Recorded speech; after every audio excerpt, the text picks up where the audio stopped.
আজকের গল্প শুরু করার আগে একটি কথা না বললেই নয়।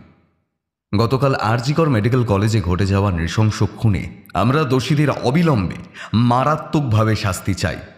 আমরা চাই আমাদের বন্ধুস্থানীয় মৌমিতা যেন জাস্টিস পায়। তোমাদের একটা আওয়াজ কোনো মায়ের, কোনো বাবার, কোনো দিদি বা বোনের কান্নার কষ্ট একটু হলেও কমাতে পারে।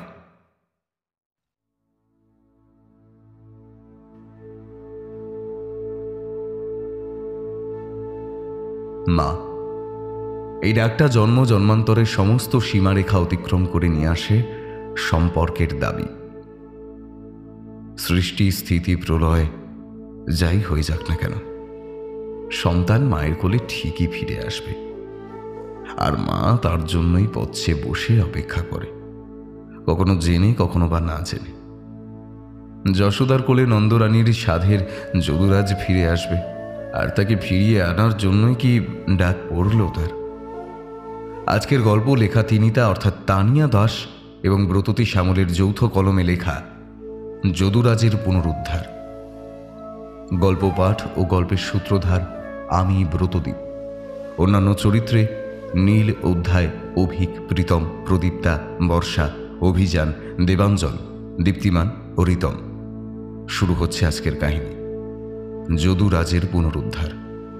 শুনতে থাকুন।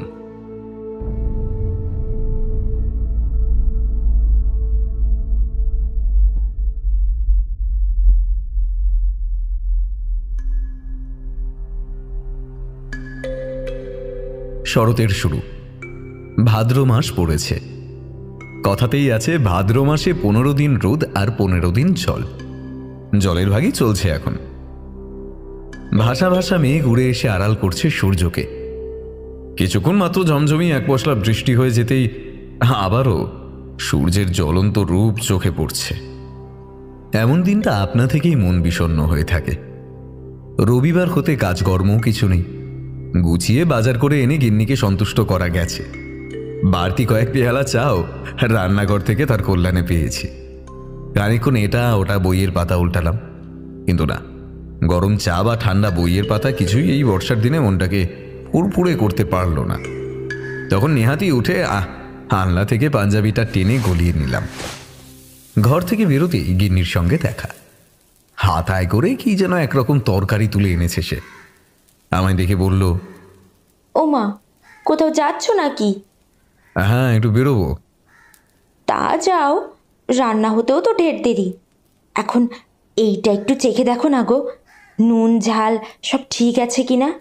ওবেলা আবার মেয়ে জামাই আসবে, তাই বানিয়ে রাখছি এখন। আরে নুন ঝাল ঠিক নেই মানে? দেখো, তুমি যা রান্না করো সেই রান্নাটাই মশলাপাতির সঠিক মিশেল, বুঝলে? খুব ভালো হয়েছে। এখন আমি তবে যাই, ভয় নেই, তোমার জামাই খেয়ে নাম করবে। যাও তো, তোমার শুধু বাড়িয়ে বলা, বেশি দেরি করো না আবার ফিরতে। কথা শেষ করে রান্নাঘরের দিকে চলে গেল। আমি মুখে মোচার চিংড়ির স্বাদ নিয়ে বেরিয়ে পড়লাম রাস্তায়। ট্রাম ধরে মটলিন পৌঁছে একটু চিন্তা হলো। বেলা বেড়ে গেছে, এখন তো আর জলখাবার কিনে নিয়ে যাওয়া চলে না। তবে কি খালি পাসিং শো নেব? এমন সময় মনে হলো অনেকদিন মিষ্টি নিয়ে যাওয়া হয়নি।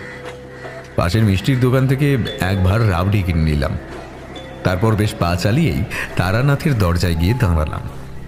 কড়া নাড়ব, হঠাৎ দাঁড়াও বিভূতি। ডাক শুনে পিছন ফিরে দেখি কিশোরী আসছে লাফাতে লাফাতে। আরে তুমি এই সময়? সময় আবার কি? তুমি যখন খুশি আসতে পারো, আর আমি এলেই প্রশ্ন? তা নয়, মানে যাই হোক, এসেছো ভালো হয়েছে। কিশোরী এবার দরজায় ধাক্কা দিতে দিতে বলল, তোমার বাড়ি গিয়েছিলাম, বৌঠান বললেন তুমি বেরিয়েছ। দরকারি কোথাও যাওয়ার আছে কিনা জিজ্ঞেস করতে তিনি বললেন তিনি জানেন না। বেশ বুঝে নিলাম দরকার কিছু নয়, তুমি এসেছো মন ভালো করতে। অবশ্য আমিও তাই করতাম, তাই তোমার কাছে যাওয়া, তোমার সাথে একটু আড্ডা দিতাম। আসলে কি জানো, আমরা কেজো লোক, কাজের পাহাড় মাথায় থাকলে মনে হয় কখন হাঁফ ছেড়ে বাঁচবো, কখন শেষ হবে এইসব কাজ। আর যখন কোনো কাজ নেই তখন আবার অন্য বিরক্ত, ভূতের মতন বসে বসে হাতে পায়ে ঝিঝি ধরে যায়। দেখো কিশোরী, মানুষ যাত্রা শুধু ছুটেই চলে, আসলে যে কি চায় সেটা সে নিজেই জানে না। কিন্তু আমরা তো জানতে চাই মানুষটার হলো কি। এতক্ষণ ধরে দরজা ধাক্কাচ্ছি, চারি কি বাড়িতে নেই নাকি? হতেও পারে চারি হয়তো শ্বশুর বাড়ি চলে গেছে। আগের বার এসে দেখেছিলাম সে ছিল এখানে, কিন্তু তাও দরজাটা তো খোলা উচিত কারণ না কারণ। তারানাথ জ্যোতিষীর দরজায় এসে আমাদের এমন তো কখনো হয়নি আগে। আমি বললাম, চলো কিশোরী, ঠাকুরমশাই হয়তো বাড়িতে নেই বুঝলে, বা তিনি হয়তো বিশ্রাম নিচ্ছেন, তাই দরজা খুলছেন না। এতটা দূর এসে চলে যাব, অন্তত একটা খোঁজ খবর তো নিতে হবে। এই দাঁড়াও ঠাকুরমশাই, ও ঠাকুরমশাই শুনছেন? আরে দরজা খুলুন, আমরা এসেছি। কিশোরী কি পাগলামো হচ্ছে, চুপ করো চুপ করো। বুড়ো ছেলেটাকে শান্ত করে সেখান থেকে চলে যাওয়ার মতলব ছিল আমার, কিন্তু এরই মধ্যে সশব্দে দরজাটা খুলে গেল। খোলা দরজা দিয়ে বাইরের আলো পড়ল মানুষটার মুখে। এখন আকাশে মেঘ নেই, সোনার মতো রোদ মেখে চারপাশ উজ্জ্বল। রাতেই দেখলাম, এ কি, এ কোন তারানাথ? ঠাকুরমশাই কি হয়েছে আপনার? অসুখ বিসুখ করেছে নাকি? কথাটা যেন কানেই গেল না মানুষটার। উল্টে আমাদের দিকে এক ঝলক দেখে বললেন, ও তোমরা এখনো সে এলো না? তবে কবে আসবে? আর কত বাকি? আমি তো আর পারছি না। মানে আমরা এসেছি, আপনি খুশি হননি? অন্য কারোর আসার কথা ছিল নাকি? ঠিক আছে, আপনাকে দুঃখ দিয়ে আমরা থাকতে চাই না। চলো হে বিভূতি, যাওয়া যাক। হ্যাঁ যাবো, তবে দাঁড়াও ঠাকুরমশাই, এটা রাখুন, আপনার জন্যই কিনেছি। বলে রাবড়ির ভাঁড়টা তার হাতে তুলে দিলাম। হাতের স্পর্শে তার যেন চৈতন্য ফিরল। এতক্ষণ যেন তারানাথ তান্ত্রিক সূচক কথা বললেন। এই রে, ছি ছি ছি ছি, কি ব্যবহার করছি তোমাদের সঙ্গে দেখো দেখি। এসো এসো, ভেতরে এসো। চলে যাব কি কথা, ভিতরে এসো তোমরা। দেখো আমার এখন মাথার ঠিক নেই, তোমরা আমার কথায় কিছু মনে করো না কেমন? ভিতরে এসো এসো। এমন গভীর গলায় কথা বললেন তিনি যে আমরা অজান্তেই তা শুনে কাজ করতে বাধ্য হলাম। দুটিতেই বসবার ঘরের ভেতরে ঢুকে বসলাম। তারানাথও বসলেন তার তক্তাপোষে। চারই শ্বশুর বাড়ি গেছে, তোমাদের বৌঠানও 4 দিন হলো তীর্থ করতে গেছেন, ওই তার সব আত্মীয়া মহিলাদের সঙ্গে। বৃন্দাবন, মথুরা এইসব ঘুরে দেখবেন আর কি।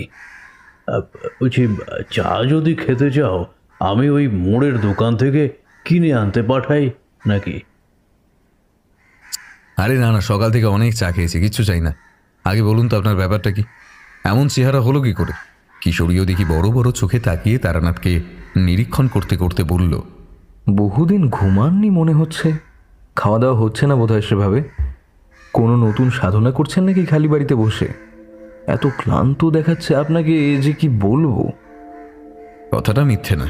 সদা হাস্যময় তারানাথ চক্রবর্তীর সর্বাঙ্গে অনিয়মের ছাপ, চোখের নিচে কালি পড়েছে তার। তারানাথ বললেন, দেখো, এককালে যখন গ্রাম থেকে গ্রামান্তরে পায়ে হেঁটে ঘুরেছি, তখনও কোনোদিনও খাওয়া, কোনোদিনও না খাওয়া, কখনো ঘুমিয়ে কখনো বা জেগেও দিন কেটেছে আমার। সে বয়সটাও ছিল তেমন। তাছাড়াও বুকে অনেক আশা ছিল। ওই সময় অনেক দরজা খোলা থাকে জানো তো, সম্ভাবনার সময় ওটা। অনেক কিছুই হওয়া চায়, আমিও হয়তো হতে পারতাম, কিন্তু কপাল দোষে আর হওয়া হলো না কিছু। শক্তিও যা ছিল তার অধিকাংশই নষ্ট হয়েছে। হ্যাঁ, টাকা এসেছে জলের মতো, আবার চলেও গেছে বন্যার বেগে।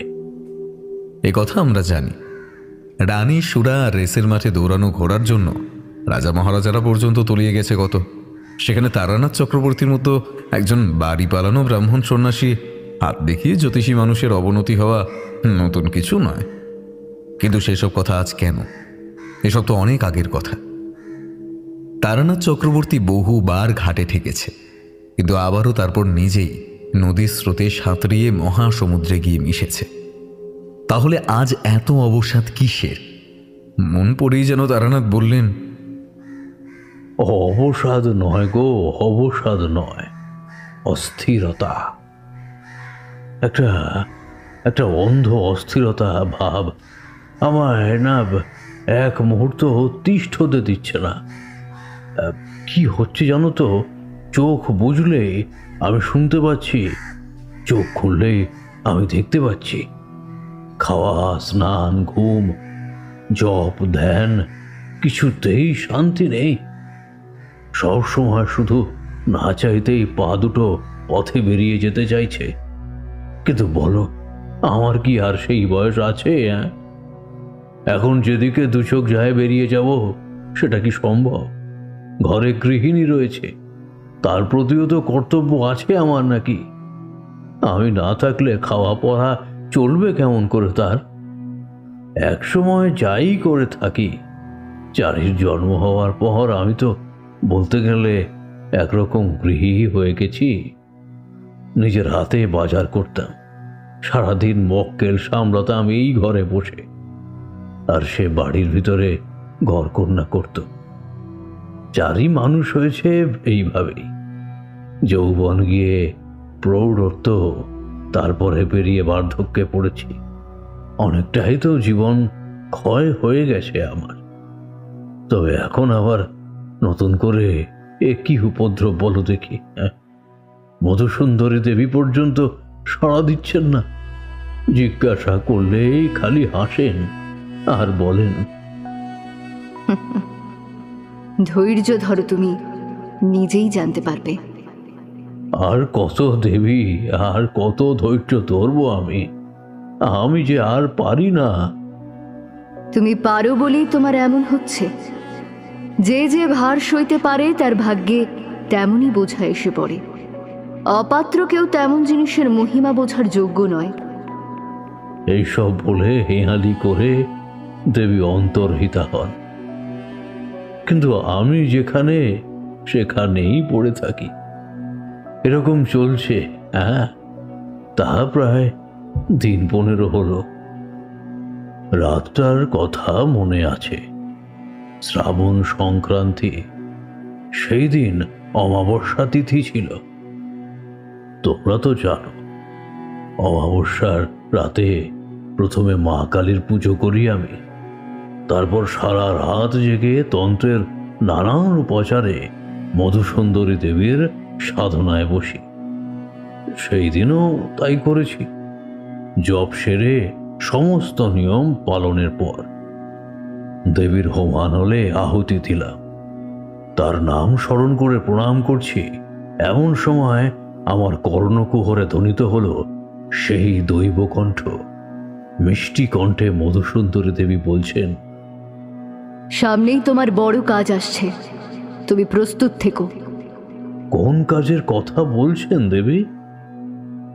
গলায় মৃদু হাসির আভাস দিয়ে দেবী বললেন, সে বড় দরকারি কাজ। তোমার কাছে সে আসবে, তোমাকে সেই নিয়ে যাবে সঠিক স্থানে। বহু যুগ অপেক্ষা করছে কেউ, তুমি যাবে সেই শেষের পর শুরুর সূচনা করতে। ছলনা করছেন দেবী? আপনি ছলনা করছেন? আমাকে স্পষ্ট বলুন, কোথায় যেতে হবে বলুন। কিন্তু কাকেই বা জিজ্ঞাসা করা? মধুসুন্দরী দেবী না বলে ততক্ষণে তো চলে গেছেন। সেই থেকে শুরু হলো এই দুর্ভোগ, জানো? এমন করে কি মানুষ বাঁচতে পারে বলো তোমরা? কিন্তু ব্যাপারটা হচ্ছে কি ঠাকুরমশাই, কি দেখেছেন আপনি আর শুনছেনই বাকি? কান্না, কান্না শুনতে পাচ্ছি, কান্না। সে কি, কার কান্না? হ্যাঁ, দুই রকমের কান্না শুনছি। কখনো এক শিশু হৃদয় নিংড়ে নেওয়ার সুরে কাঁদছে, আর কখনো এক মহিলা এমন করুণ স্বরে কেঁদে উঠছেন যে আমি কি বলবো। আমার অন্তরাত্মা পর্যন্ত কেঁদে উঠছে সেই কান্নায়। আর আর দেখতে পাচ্ছি একজন লোক এই তোমাদেরই মতো বয়স হবে, তার ঠোঁট নড়ছে, সে কিছু বলছে, সে খুবই ব্যস্ত। তার পায়ের শব্দ আমি শুনতে পাচ্ছি, বুঝতেই পারছি সে আসছে, আমার কাছেই আসছে। খুব দরকার তার আমার কাছে, খুব। তারও ভীষণ তাড়া, কিন্তু এখনো অবধি এসে পৌঁছায়নি। এদিকে আমি ছটফট করছি খাঁচার পাখির মতো। দেবী বলেছেন আমায় যেতে হবে। এক আধবার মনে হয় বেরিয়েই পড়ি, জানো, ঘর ছেড়ে যেদিকে দু চোখ যায় চলে যাই। গৃহিণী এখন নেই বাড়িতে, আরো সুবিধে, কিন্তু না, কেন জানি আটকা পড়ে আছি। এইভাবেই কেটে যাচ্ছে দিনগুলো। আমি আমি পাগল হয়ে যাচ্ছি, তার উপরে পাগলিও আছে। আমাকে এমন করে ছটফট করতে দেখে তো তার আর ফুর্তিতেই ধরে না। যখন তখন বন্ধ ঘরে উদয় হচ্ছে সে, কোথাও কিছু নেই, আমার কান তছনছ করে দিয়ে পাগলের মতো হেসে হাততালি দিয়ে আমাকে ভেঙাচ্ছে।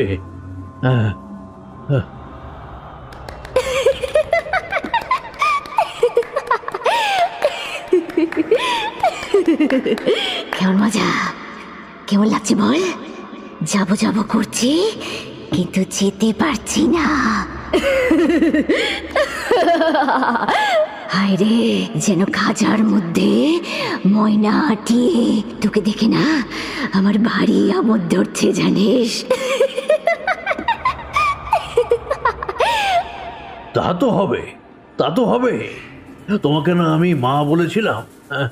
ছেলের এমন কষ্ট দেখে কোন মায়ের আনন্দ হয় শুনি? সত্যি সত্যি তুমি পাগলি। চুপ কর হতভাগা, যা মুখে আসে তাই বলবি। পাগল তুই, পাগল। দেখ না, দেখ কেমন দেখতে হয়েছে তোকে। ঘুম নেই, খাওয়া নেই, ময়লা কাপড়, যেন হাজতের চুরির আসামি। হাতে হাত করা নেই, তবু ছুটি পাচ্ছিস না। কেমন কেমন? দেখো দেখো, আমি এমনি রেগে আছি, আর আর এই সবের জন্য আমার আমার গলাটাও খারাপ হয়ে গেছে। তুমি কি বুঝতে পারছো না? তুমি তুমি আর আমাকে রাগাবে না বলছি, একদম না। শোনো শোনো, এসেছো যখন আমার একটু উপকার করো না মা। হ্যাঁ, একটু এত কথা না বলে একটু উপকার করো না।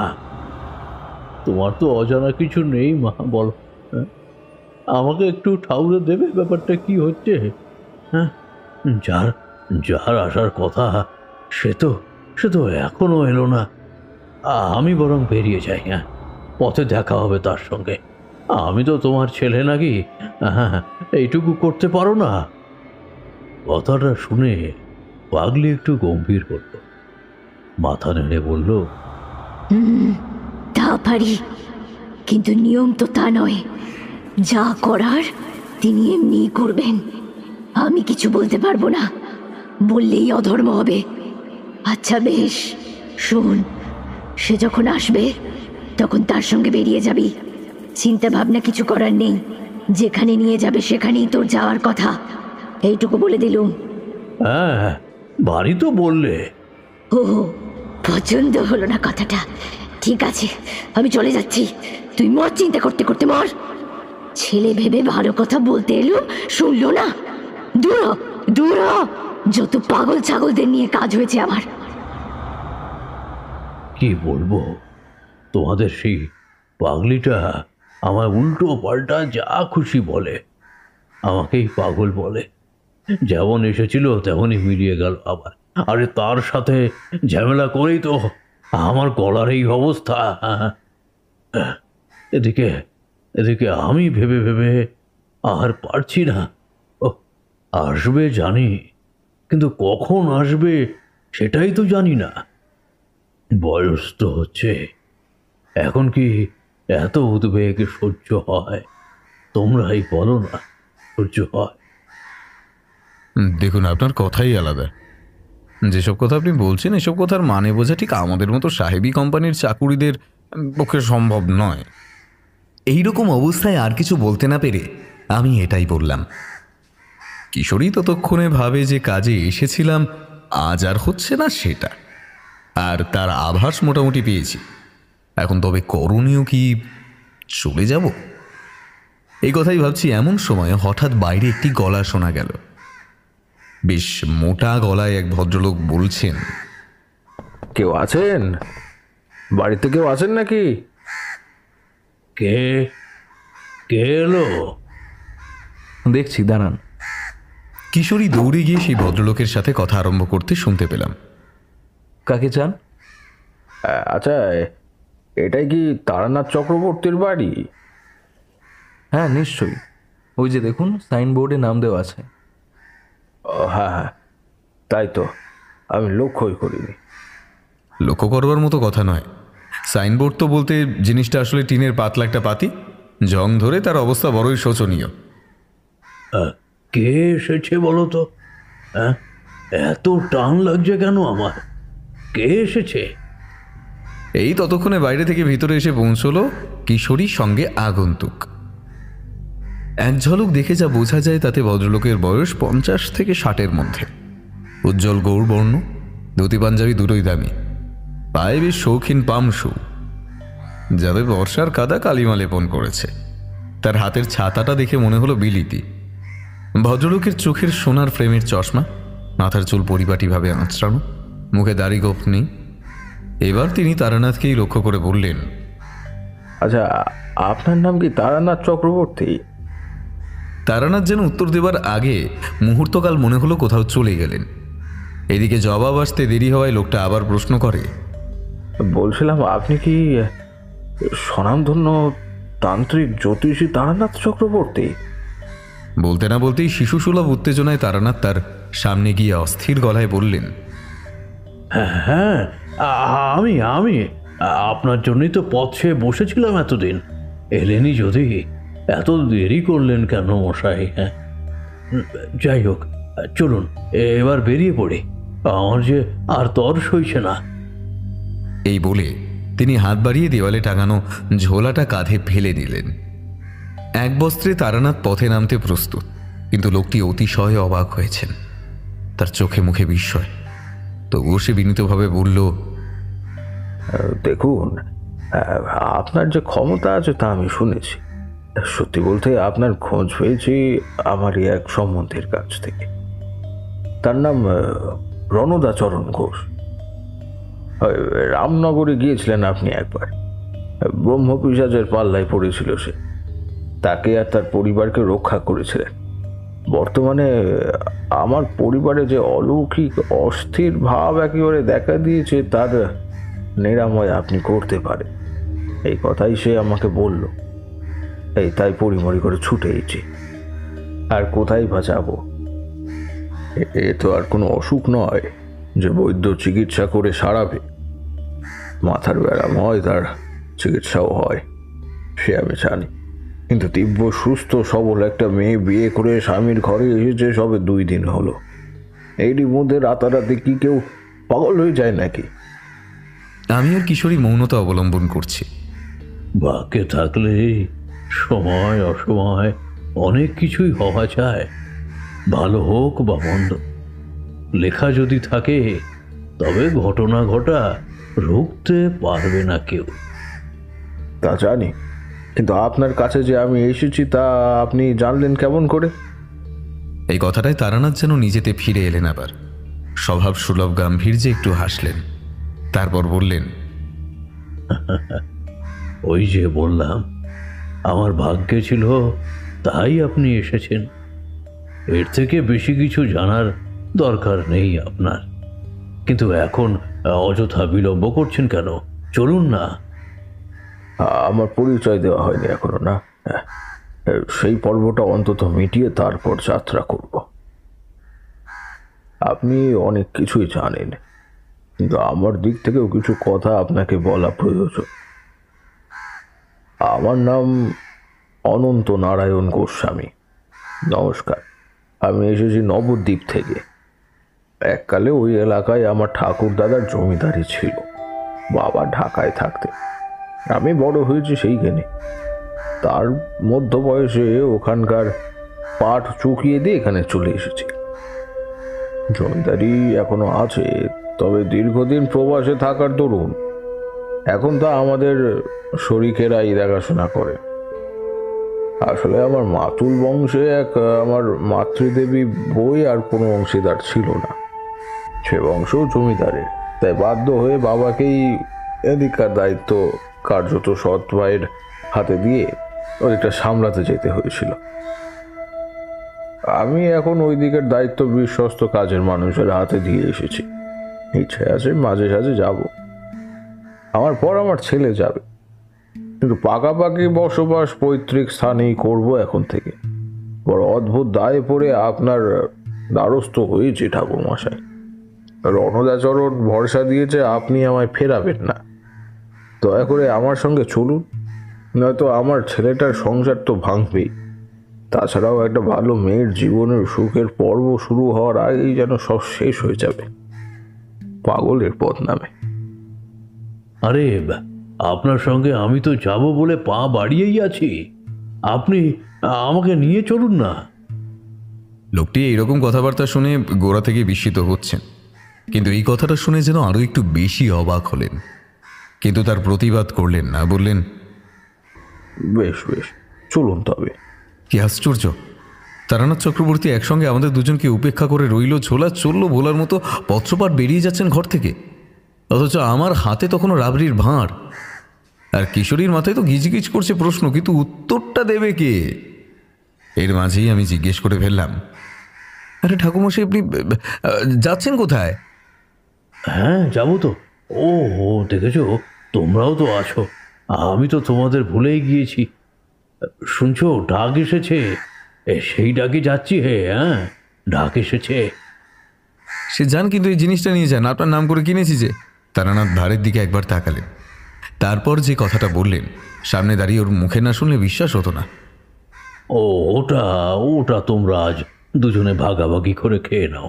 আমাকে তো দিয়েছো, আমি তোমাদের দিলাম, এখন আমার রাবড়ি খাওয়াতে রুচি নেই আমার। বলেই তারানাথ বেরিয়ে গেলেন তার ক্যাম্বিসের ঝোলা নিয়ে। আমরা আর কি করি, খানিকক্ষণ নিজেরা নিজেদের মুখ চাওয়াচাওয়ি করে বেরিয়ে এলাম আমরাও।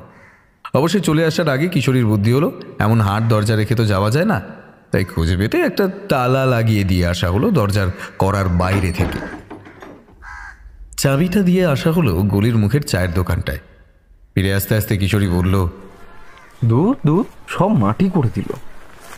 বলা যায় না, হয়তো আজকের মাটিটাই সামনে কোনো দিন যখন আমরা আবার আসবো এখানে, তখন তারানাথের মুখে গলা গল্পের শোনাও হয়ে যেতে পারে। দূর, আর শোনো না কিশোরী, দেখো রাবড়ি তো আছি, তোমার বৌঠান আবার মোচা চিংড়ি রেঁধেছেন, ওবেলা মেয়ে জামাই আসবে, তুমি এসো না, সন্ধ্যাটা বেশ গল্প করে কাটানো যাবে। নয় তারানাথের মতো বলতে পারি না, তা বলি কি আমিও বলতে কিছু কম যাই নাকি? একটু গল্প গাছা হবে বুঝলে, তাড়াতাড়ি চলে এসো। আচ্ছা, আসবো। হতাশ হয়ে বলে কিশোরী বাড়ির পথ ধরল। আমিও 11 নম্বরের জোরে নিজের গন্তব্যের দিকে অগ্রসর হলাম। ট্রামটা ধরতে হবে তো।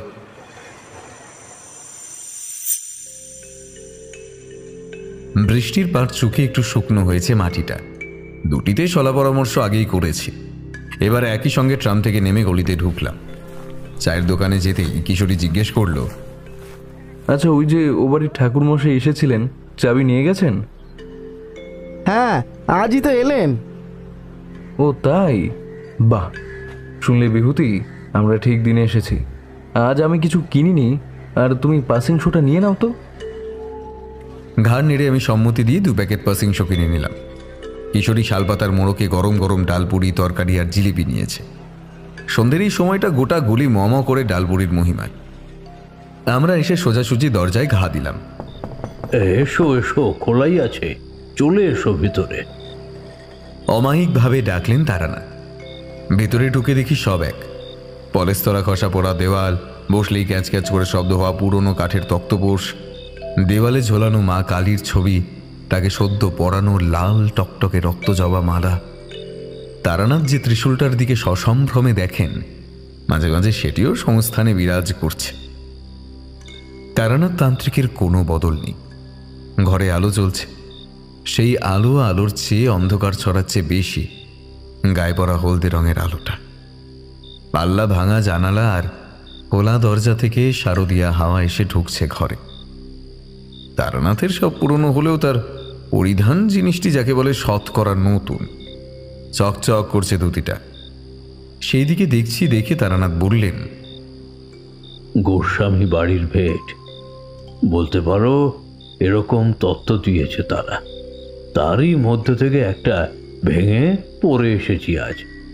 আর বলো না, অষ্টমী তিথির জন্যই অপেক্ষা করছিলাম, নয়তো কাজ তো সব হয়ে গিয়েছিল। কিন্তু কর্তব্য পালন বড় দায়, বুঝলে, সেটা করতে করতেই দেরি হলো। তাও গেল পরশু মিটে গেছে সেই কাজ। আমি কাল আসতে পারতাম, কিন্তু অনন্ত নারায়ণ আসতে দিলে না যে। তাছাড়া তার ছেলে বিভান আর তার স্ত্রী যশোদা আমায় যেন ছাড়তেই চায় না। অবশেষে মাকে কথা দিয়ে আসতে হলো। আবার আসবো বলে। দেখো, বয়স হয়েছে তো, কবে আছি কবে নেই। কথা যে রাখতে পারবো তেমনও তো কথা নেই। দেখছো না, গলাও ভেঙে যাচ্ছে। তবুও না বলে আসার যে উপায় ছিল না। বৌঠান বাড়িতে এসেছেন কি না, মানে জলখাবারের আয়োজন কে করবে তাই? বুঝেছি, বাবুর খুব রাগ হয়েছে। সেই দিন ওভাবে ফিরে যেতে হলো তাই। কিন্তু কি করা যাবে বলো তো, আমার যে খুব তাড়া ছিল। না, তোমাদের বৌঠান এর এখনো তীর্থগ্রহণ সারা হয়নি, তিনি এখনো আসেননি। যা করার এই আমাকেই করতে হবে। রক্ষা করুন, তার কোনো দরকার নেই, শাল পাতাতেই বেড়ে নেওয়া যাবে। তাই করলাম আমরা। মোড়কে আগাগোড়া অনেকগুলোই পাতা ছিল, তারই মধ্যে থেকে দেখে শুনে আমরা বেড়ে নিলাম গরম ডালপুরি আর শুকনো করে রাধা আলুর দম ও জিলিপি। অমৃত এর থেকে নিশ্চয়ই বেশি ভালো খেতে নয়। খাওয়ার শেষে আমি তারানাথকে পাসিংশ দিলাম। নিন, এবার শুরু করুন। অনেক ঘুরিয়েছেন, এবার বলুন তো। তারানাথ একটি সিগারেট বের করে তারপর বেশ আয়েশ করে তাতে বেশ বড় বড় কটা টান টেনে তারপর আমেজে ফিরে এসে চিরাচরিত পদ্ধতিতে গল্পের সোনা ফলাতে শুরু করলেন। তোমরা তো মোটামুটি শুনেছ, দেখেওছ এ বিষয়ে সেদিন এসে, তাই না? আর তারই মধ্যে যেটা তোমরা দেখোনি, যেটা শুনতে এসেছ আজ, সেটা কিন্তু কোনো গল্প নয়, একজনের লীলা। আগেও যদিও বা এই কথা উপলব্ধি করেছি, কিন্তু ওই দিন পর আবারও সেই একই উপলব্ধি হলো। এই যে দেখছো পৃথিবী, ক্ষিতি, অপ, তেজ, মরুত আর বোম, এই পঞ্চভূত নিয়েই তো এখানে সব কারবার। মাটি থেকে মানুষ, আবার মানুষ থেকে মাটি, কোনো লেনাদেনায় চিরকালীন নয়। চোখ বুঝলেই অথই জল, সব অন্ধকার। কিন্তু এইসবের মধ্যেও এমন একটা সম্পর্ক আছে, জন্ম জন্মান্তরেও তার টান কমে না। সম্পর্কটার নাম হলো জননী আর সন্তানের সম্পর্ক, নারীর টান। তেমন করে কেঁদে ডাকলে পাথরেও ভগবান এসে সাড়া দেন। আবার তেমন করে যদি না রাখতে পারো, তবে ভগবান দরজায় এসেও ফিরে যান। তা তো বটেই ঠাকুরমশাই, এবার মূল ঘটনাটা যদি... বলছি এখানে সবটাই মূল। তোমরা বাবু সবসময় চটক দাও। আরে বাবা, সব জিনিসেরই তো একটা ভিত্তি আছে নাকি? গোড়া থেকে না বললেই কি ঠিক মতো বলা যায়? ও মশাই, আপনি তাই বলুন না এবার। তারানাথ আর বিরক্ত হলেন না। আমাদের কথায় কথা বললে কেবল কথাই পারবে, সেটা তিনি বুঝলেন। তাই মূল কথা বলতে লাগলেন এবার। হ্যাঁ, তো যাই হোক, তো সেখানে পৌঁছতে সন্ধ্যা গড়িয়ে গিয়েছিল। অনন্ত নারায়ণ খুব যত্ন করে আমায় তার বাড়ি নিয়ে গেলেন। বিরাট মাপের তেতলা বাড়ি। কাছাকাছি যেতেই কানে শঙ্খ ও ঘণ্টার ধ্বনি এলো, সঙ্গে সুগন্ধি ধূপের সুবাস। অনন্ত নারায়ণ বললেন, মন্দিরে শীতল ভোগ দেওয়া হবে। এখন সন্ধ্যা আরতি চলছে বোধহয়। চলুন তবে একবার দর্শন করে আসি। এ বাড়িতে যে শ্বেত পাথরের মন্দিরে রাধা গোবিন্দ যুগল আছেন সে কথা পথে অনন্ত নারায়ণই আমাকে বলেছিলেন। তার সঙ্গে এসে দাঁড়ালাম মন্দিরের চৌকাঠে। বাড়ির মধ্যে একপাশে মন্দির, অসংখ্য প্রদীপে সাজানো চারিদিক। পুরোহিত আরতি করছেন, আর বাড়ির অনেকে নানান বাদ্যযন্ত্র বাজিয়ে চলেছেন। নীল বসনে শ্রী রাধিকা আর পুতো বেশে নটবর শ্রীকৃষ্ণ। আহা, দেখলেই চোখ যেন জুড়িয়ে যায়। আমি তন্ময় হয়ে দেখছি প্রেমের প্রতিমূর্তি যুগল। এমন সময় আরতি সাঙ্গ হল। এইবার অনন্ত নারায়ণ সকলের মধ্যে থাকা তার স্ত্রীকে ডেকে বললেন, সৌদামণি, দেখো ঠাকুর মশাই এসেছে, উনি ক্লান্ত, তোমরা ওনার বিশ্রামের একটু ব্যবস্থা করে দাও। স্বামীর কথা শুনে তিনি তো ব্যস্ত হলেনই, সঙ্গে আরও যত বাড়ির মেয়েরা ছিল তাদেরকেও ব্যস্ত করে তুললেন। ওরে তোরা শিগগিরই চল, ঠাকুর মশাইকে পা ধোয়ার জল দে, ওনার কোনো অসুবিধা যেন না হয় একটু দেখ। আমি যাই ওনার ঘর গোছানো আছে কিনা দেখে নি।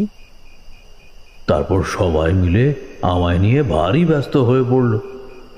পথশ্রম যা হয়েছে তা সবই তার বাড়ির মহিলাদের যত্নে আমি ভুলে গিয়েছিলাম। অর্থাৎ তার স্ত্রী বাল্য বিধবা এক বোন, তার নাম শশীবালা, আর কিছু পুরনো ঝিঝাগর সবাই মিলে আমার যত্ন করল। নতুন পিতলের ঘড়ায় জল ভরা ছিল, সেই জলে হাত মুখ ধুলাম। নতুন গামছায় জল মুছে পথের পোশাক বদলে তাদের দেওয়া নতুন বস্ত্র পরলাম। পরিচ্ছন্ন হয়ে বসবার ঘরে আসতে বড় রেকাবি ভরা খাবার দাবার এলো। লুচি, হালুয়া, এই সময়তেও পাকা আম, আনারস, রাজভোগ আর মাখা সন্দেশ এইসব খেয়ে গেলাস ভরা জল নিয়ে অনন্ত নারায়ণ নিজে আমার দিকে দিলেন। তারপর বললাম, আরে আরে কি করছেন? অতিথিকে নিজের হাতেই সেবা করার নিয়ম। আমরা বৈষ্ণব তো, অতিথি আমাদের নারায়ণ। খাওয়া দাওয়া শেষে আমি বললাম, এবার আমায় আসল কথা সবিস্তারে বলুন তো। ঘরে তখন অনেকেই ছিল। চাকর বাকরেরা মুনিবের হুকুমে চলে গেল সেখান থেকে। অনন্ত নারায়ণ আরাম কেদারায় বসলেন না, সাধারণ একটা কেদারায় বসলেন। আমায় বসতে দিলেন মখমলের গালিচায় মোড়া ফরাসের উপর। তিনি সবাইকে বিদায় করে আমায় বললেন, তামাক আনতে বলি ঠাকুর মশাই। আমি সম্মতি দিতেই তিনি হাঁক পাড়লেন। কথা খুঁজতে না খুঁজতেই তাম্বুরি তামাকে সাজা রূপোর গড়গড়া নিয়ে গোকুল এলো ঘরে। সেইটা হাতে পেয়ে আমি তাদের একটা টান দিলাম। সেদিন ছিল পূর্ণিমা। জমিদার বাড়ির আয়তন ইতিমধ্যে তোমাদের বলা এই ধরনের সব কাহিনীর মতোই। আতিথেয়তা, আভিজাত্যই সবই এক। তাই আর এবারে বেশি বর্ণনা দিলাম না। অনন্ত নারায়ণের শরিক তরফের সাথেও আমার আলাপ হল। তবে এ বাড়িতে অনেক মানুষ একসঙ্গে থাকলেও শান্তি বিঘ্নিত হয় না বিশেষ। নবদ্বীপ জায়গাটাই তো মধুময়। স্বয়ং ভগবান অবতার হয়ে এসেছিলেন ওই মাটিতে। বাড়িতে আসার আগে পথে নাম সংকীর্তনের শব্দ পেয়েছি। প্রাণ জুড়িয়ে গেছে গঙ্গার খোলা হাওয়া গায়ে লাগাতেই। বসবার ঘরের খোলা জানালা দিয়ে চাঁদের আলো অবাধে ঢুকছে। কৃত্রিম আলোয় মিশে গিয়ে ভারী মায়াবী রয়েছে তার প্রভাব। ঠাকুর মশাই, আপনাকে তো আগেই বললাম, আমাদের এখানকার সব ব্যাপার এখন শরিকেরাই দেখাশোনা করে।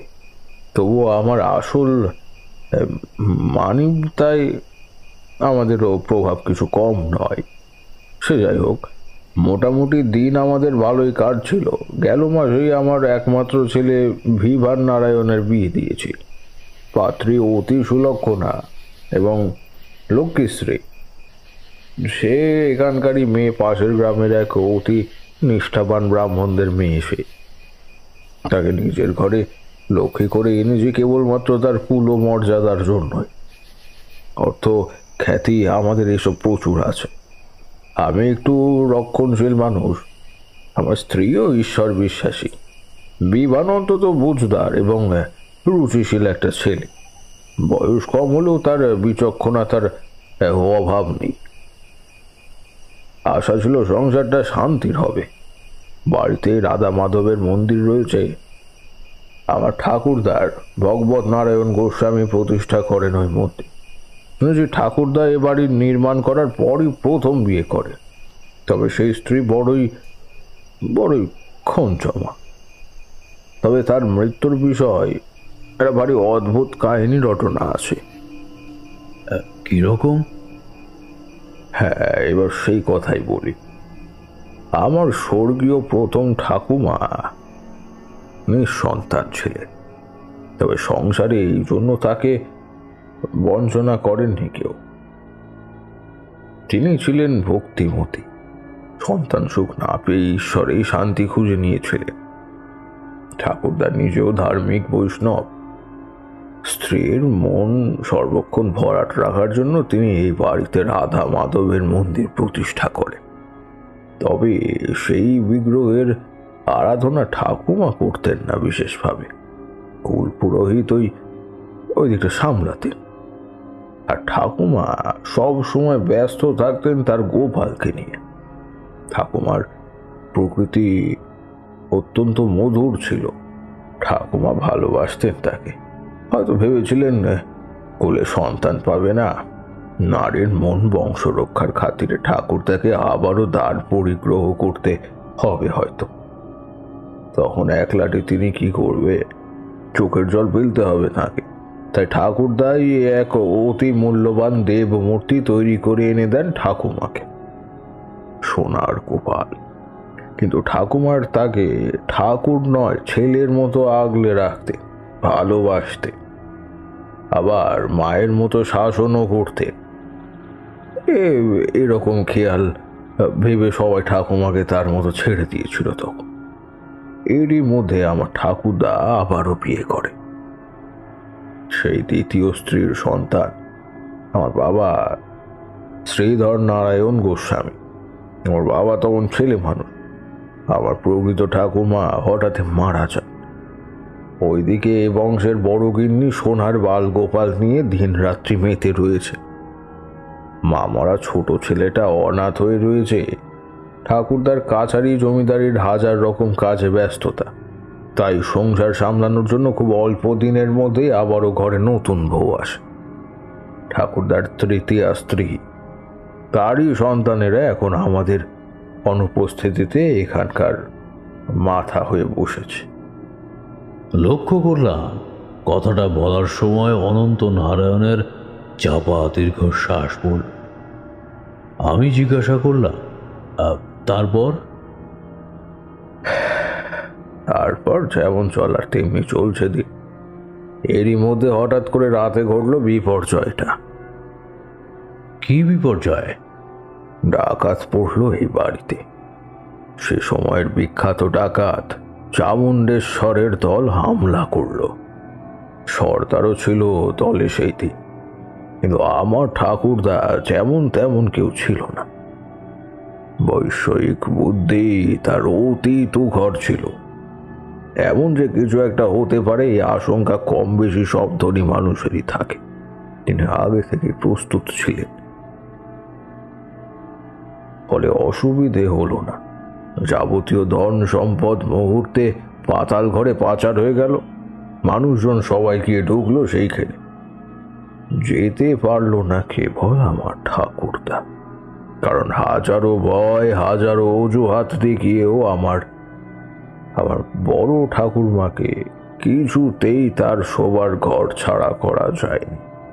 সংসার অন্যের হাতে চলে গিয়েছে, এমনকি বর্তমানে রাতের অন্ধকারে বাড়িতে ডাকাত পড়েছে, দুর্ধর্ষ একেবারে দুষ্কৃতির তল। এত কিছু হওয়া সত্ত্বেও ঠাকুরমা আটলো তার সোনার বাল গোপালকে নিয়ে। ঠাকুরদা গোপাল এনে দেওয়ার পর ঠাকুরমা নিজে তার নামকরণ করেছিলেন ভগবান শ্রীকৃষ্ণের ছেলেবেলার এক নাম। কি নাম? শেষে বলছি, এখন আগের কথাটা বলি। তখন গোপালের ঘুমানোর সময়, তাকে দোলায় রেখে ঠাকুরমা দোল দিচ্ছেন।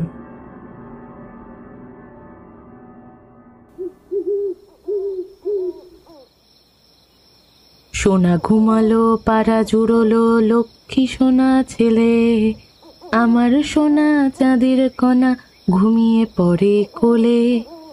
বাবা, রাত হয়ে গেছে, ঘুমিয়ে পড়ে এবার।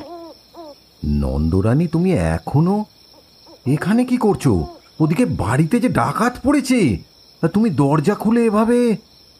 না না না না না, চল চল চল চল চল, শিগগিরই চলো আমার সঙ্গে।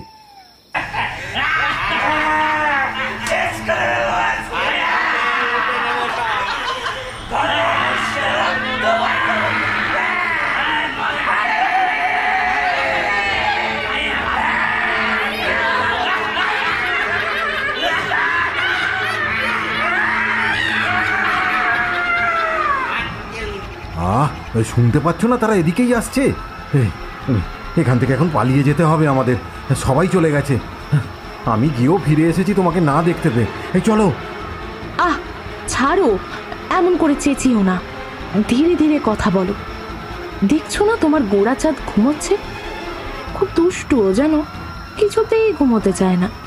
কত গল্প বললাম, মাতুল কংসের সাথে শিশুকৃষ্ণের যুদ্ধ, কাকাসুর, বকাসুর, পুতনা রাক্ষসীর কথা সব বললাম, তবুও ঘুমোয় না। দুষ্টু ছড়া বলে তবে এই চোখ বন্ধ করেছে। তুমি কথা বলে ওর ঘুমটা ভাঙিয়ে দিও না তো। সোনা ঘুমোলো, পাড়া জুড়লো, ভোর গেলো দেশে, সোনা মনি সোনা। কি পাগলামি করছো তুমি? হ্যাঁ নন্দরানী, তুমি কি বুঝতে পারছো না চামুণ্ডেশ্বর ডাকাত হামলা করেছে আমাদের বাড়িতে? দোহাই দোহাই, আমার সঙ্গে চলো তুমি। এই তোমার গোপালকেও নিয়ে চলো, চলো, শুধু এখান থেকে চলো এখন।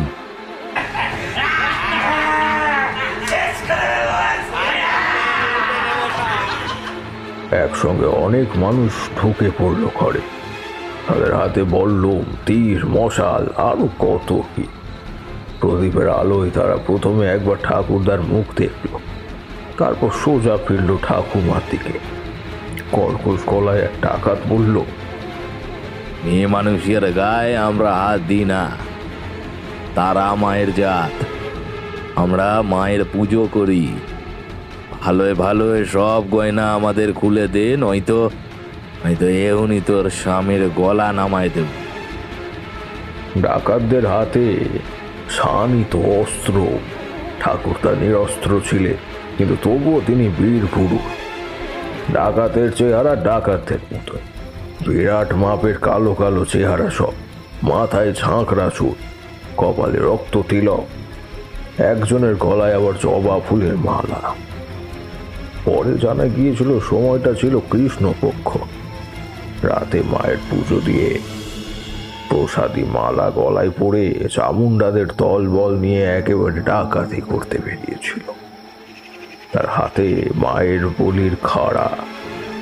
তারা সবাই মদ্যপ। উগ্রগন্ধে ঠাকুর তার শান্ত মস্তিষ্ক একেবারে ক্রোধান্বিত হচ্ছে। খাড়ার শানিতে ফলা বা ডাকাতদের রক্তচক্ষু কিছুরই তিনি তোয়াক্কা করলেন না। কঠিন গলায় বললেন, মেয়েরা মায়ের জাতে এই নীতিবোধটা তো আছে, অথচ তার স্বামীকে মেরে ফেলার ভয় দেখিয়ে মায়ের থেকে ধন সম্পদ কেড়ে নেওয়ার মতো কুরুচিটা তো স্বভাব থেকে এখনো যায়নি। তোমরা কি মানুষ? একটাও কথা নয়, জমিদারি বক্তৃতা আমরা শুনতে আসেনি। দে, তুই আগে দে। ছাড়ো ছাড়ো, কি অসভ্যতামি হচ্ছে এটা?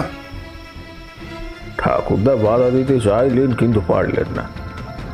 গলার সোনার হার আর আঙুলের হিরে বসানো সোনার আংটি, সোনায় নিজের নাম খোদাই করা, বাহুতে তাগা পর্যন্ত সবই কেড়ে নিল টাকার দল। হাতাহাতি করতে গিয়ে আহত হলেন ঠাকুরদা। একজনের ধনুকের একটা কোনা অল্প ছুঁয়েও গিয়েছিল ঠাকুরদার কপাল। রক্ত পড়ছে সেখান থেকে। এইবার যেন ঠাকুমা একটা কিছু বুঝেছিলেন। স্বামীর রক্ত জড়া দেখে বললেন, তোমরা ওকে মেরো না, মেরো না, আমি সব দিচ্ছি, আমি সব দিচ্ছি। তিনি তার যাবতীয় অলংকার খুলে দিলেন। ডাকাতেরা সবকিছু গুছিয়ে নিল। ঠিক সেই সময় এবার তোমরা যাও, আমার ছেলে ঘুমোচ্ছে, আমার ছেলে ঘুমোচ্ছে, অনেক কষ্টে ওকে ঘুম পাড়িয়েছি, ও জেগে যাচ্ছে তোমাদের জন্য। চলে যাও, চলে যাও, এখান থেকে চলে যাও। দোলনা আড়াল করে ঠাকুমা বসেছিলেন। ছেলের কথা বলে সেদিকে তাকাতে চামুণ্ডেশ্বরও তাকালো সেদিকে। একটা প্রদীপের আলো সোজাসুজি গিয়ে পড়ছে সেই দোলনার উপর। দোলনায় শুয়ে থাকা বাল গোপালের সর্বাঙ্গ ঝলমল করছে। না, এই চল। ঠাকুমাকে পাশ কাটিয়ে হাত বাড়িয়ে ছো মেরে নিয়ে নিলেন সেই সোনার গোপাল মূর্তিগুলো। আগা পোড়া সোনার মূর্তি হলেও সেটাই শেষ নয়। তার গয়না গাড়িতে চুনি, পান্না, মুক্ত, প্রবাল, এমনকি হিরে পর্যন্ত রয়েছে। ডাকাতের দল উল্লসিত হয়ে উঠল। জয় মা, জয় মা, তোমায় কাল চোরা পাঁঠা বলি দেব। চল, তোরা সব চল এখান থেকে। সর্দার হুকুম দিয়ে ঘর ছেড়ে বেরোতে গেল। ততক্ষণে ঠাকুমা পাগলের মতন এলোমেলো পা ফেলে তাদের পিছু নেওয়া শুরু করে দিয়েছে।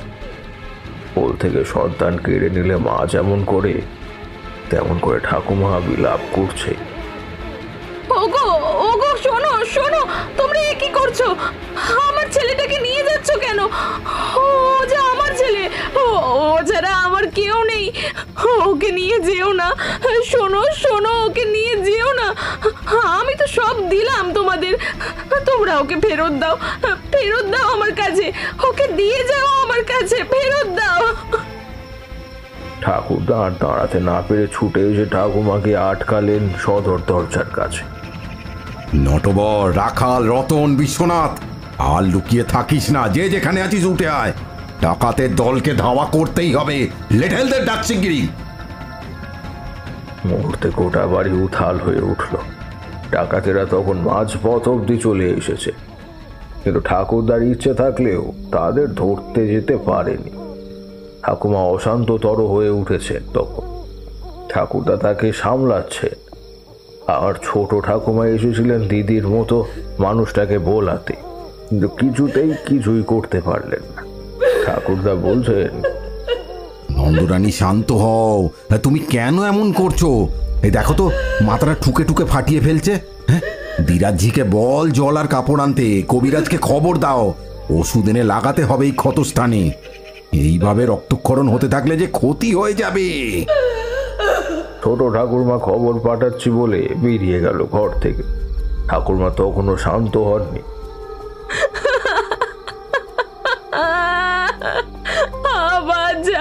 তুই কোথায় চলে গেলি?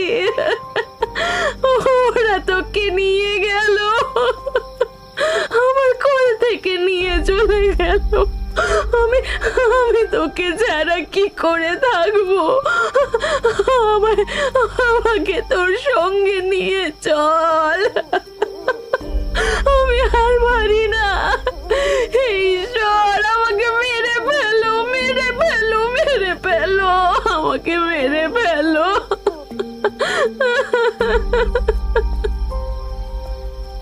নন্দরানী, স্ত্রীকে যতদূর সম্ভব আড়াল করে থামানোর চেষ্টা করছেন ঠাকুরদা। ঠাকুমার রক্তে তার নিজের তো বটেই, ঠাকুরদার পর্যন্ত পোশাক আশাক বিছিয়ে গিয়েছে। ওদিকে কবিরাজ আসে ওষুধ দেন, কিন্তু কিছুতেই রক্তক্ষরণ থামে না। রাত গিয়ে ভোর রাতের দিকে জমিদার বাড়ি দুর্বিজয়ী লেঠেলের দল ফিরে এলো। কয়েকজন ডাকাতকে পর্যন্ত পাকড়াও করেছে তারা। সমস্ত খোয়া যাওয়া অলংকার ইত্যাদি উদ্ধার করে নিয়ে ফিরে এসেছে, কিন্তু বাল গোপালটা পাওয়া যায়নি। চামুণ্ডেশ্বর বেপাত্তা, তাকে ধরতে পারেনি কেউই, কারণ সে গতিক সুবিধে নয় বুঝতে পেরে দলবলকে পিছনে ফেলে সোনার মূর্তি বুকে নিয়ে দিঘির কাঁটা জঙ্গলে ঢুকে গিয়েছিল। শোনা যায় ওই জঙ্গল অতীতে মুসলমানদের গোরস্থান ছিল। এই জায়গা অতীতে বিভিন্ন কাজের অধিকৃত ছিল। তারপর সময়ের সাথে সাথে কেমন করে কেউ জানে না অবস্থান বদলে যায় কাঁটা ঝোপের জঙ্গলে। ও পথে এমন কেউ যায় না। ওই জঙ্গল পেরিয়ে গেল অন্য গ্রামে ঢোকার পথ। শোনা যায় সেইখানেই ডাকাতদের বাসস্থান আর ডাকাত কালীর মন্দিরটা ছিল। জঙ্গলের গা ছোঁয়া এক অতি সংকীর্ণ জলাশয় আছে, যা বহু আগে একটা দিঘি ছিল। আজ দুয়ে মিলে জায়গাটার নাম হয়েছে দিঘি কাঁটার জঙ্গল। তা ওখানে চামুণ্ডেশ্বর ঢুকে যাওয়ার পর আর কোনো লেডেল ভিতরে ঢোকেন, সাহস পায়নি। কিন্তু তবুও তার মধ্যে দলের সর্দার লেডেল, তার নাম ছিল বিপুল মাঝি। সাহসে শক্তিতে সেই ছিল সবার সেরা। সেই একমাত্র জঙ্গলের খুব কাছে নাকি গিয়েছিল। পরে সে এসে বলেছিল, আগে কর্তামশাই কি বলবো, আজ বাদে কাল তো অমাবস্যা, ঘুটঘুট করছে অন্ধকার, আকাশে একটাও তারা নেই, তবুও জঙ্গলের ভিতর মুখ বাড়িয়ে দেখি সে যেন হাজারখানা সূর্য উঠেছে। কত আলো, সে কি আলো, চোখে ঠাউর করে রাখা যায়নি। আমি তো এক ঝলক দেখেই পালিয়ে এসেছি, তবে আস্তে আস্তে স্পষ্ট শুনেছি শব্দটা। কি শব্দ শুনেছিস? সে একখানা কচি ছেলের কান্নার শব্দ গো। আহা, কেমন করে যেন কাঁদছিল, শুনলেই মনে হয় যেন ছুটে গিয়ে কোলে তুলে নি। কিন্তু কাটা জঙ্গলের ভিতর বাচ্চা কাঁদবে কেমন, সেটাই আমি বুঝতে পারিনি। তাদের কথার মাঝেই বৃদ্ধ কবিরাজ এসে ঠাকুমার মৃত সংবাদ একেবারে দিয়ে গেলেন। ঠাকুরদার তো মর্মাহত হয়ে গিয়েছিলেন। নিঃসন্তান হলেও প্রথমা স্ত্রীকে তিনি সত্যিই খুব ভালোবাসতেন। গোটা বাড়ি, এমনকি গোটা গ্রাম জুড়ে দুঃসংবাদ একেবারে রুটে গেল। হাহাকার পড়ে গেল চারিদিকে। এইভাবেই মিটে গেল সেই পর্বটা। তারপর মাঝে কেটে গিয়েছে অসংখ্য বছর। ওসব কথা আজকাল আর তেমন একটা কেউ মনে করে না। আমরা তো একরকম ভুলেই গিয়েছিলাম প্রসঙ্গটা। কিন্তু কিন্তু কি? আমার ছেলের বিয়ে হয়েছে, বৌমা ঘরে এসেছে। সেই দিন ছিল বউ ভাত। সেই দিনই শ্রাবণের শেষ দিন। মুষলধারে বৃষ্টি হচ্ছে সেই সন্ধ্যে থেকে। তবে তারই মধ্যেও পুরো দমে উৎসব চলছে বাড়িতে। পুরো গ্রামের নেমন্তন্ন। আশপাশ থেকেও মানিগুণী মানুষজন নিমন্ত্রিত হয়ে এসেছে। কনের মুখ দেখে শুভকামনা জানিয়ে যে যার মতো আতিথ্য গ্রহণ করছেন। তারপর সময় হলে বাড়ি ফিরে গিয়েছেন সবাই। ওই দিকে সমস্ত কিছু শেষের দিকে। স্ত্রীর আচার সব শেষ। বরবধূকে এবার বিশ্রামে পাঠানো হবে। এই কাজটির আগে এই বাড়ির একরকম নিয়ম আছে।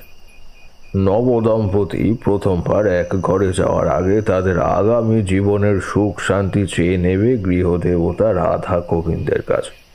সে মতো আমার ছেলে আর বৌমাকে যারা ছিল, মহিলারা সকলে মিলে দেবতার মন্দিরে নিয়ে যায়।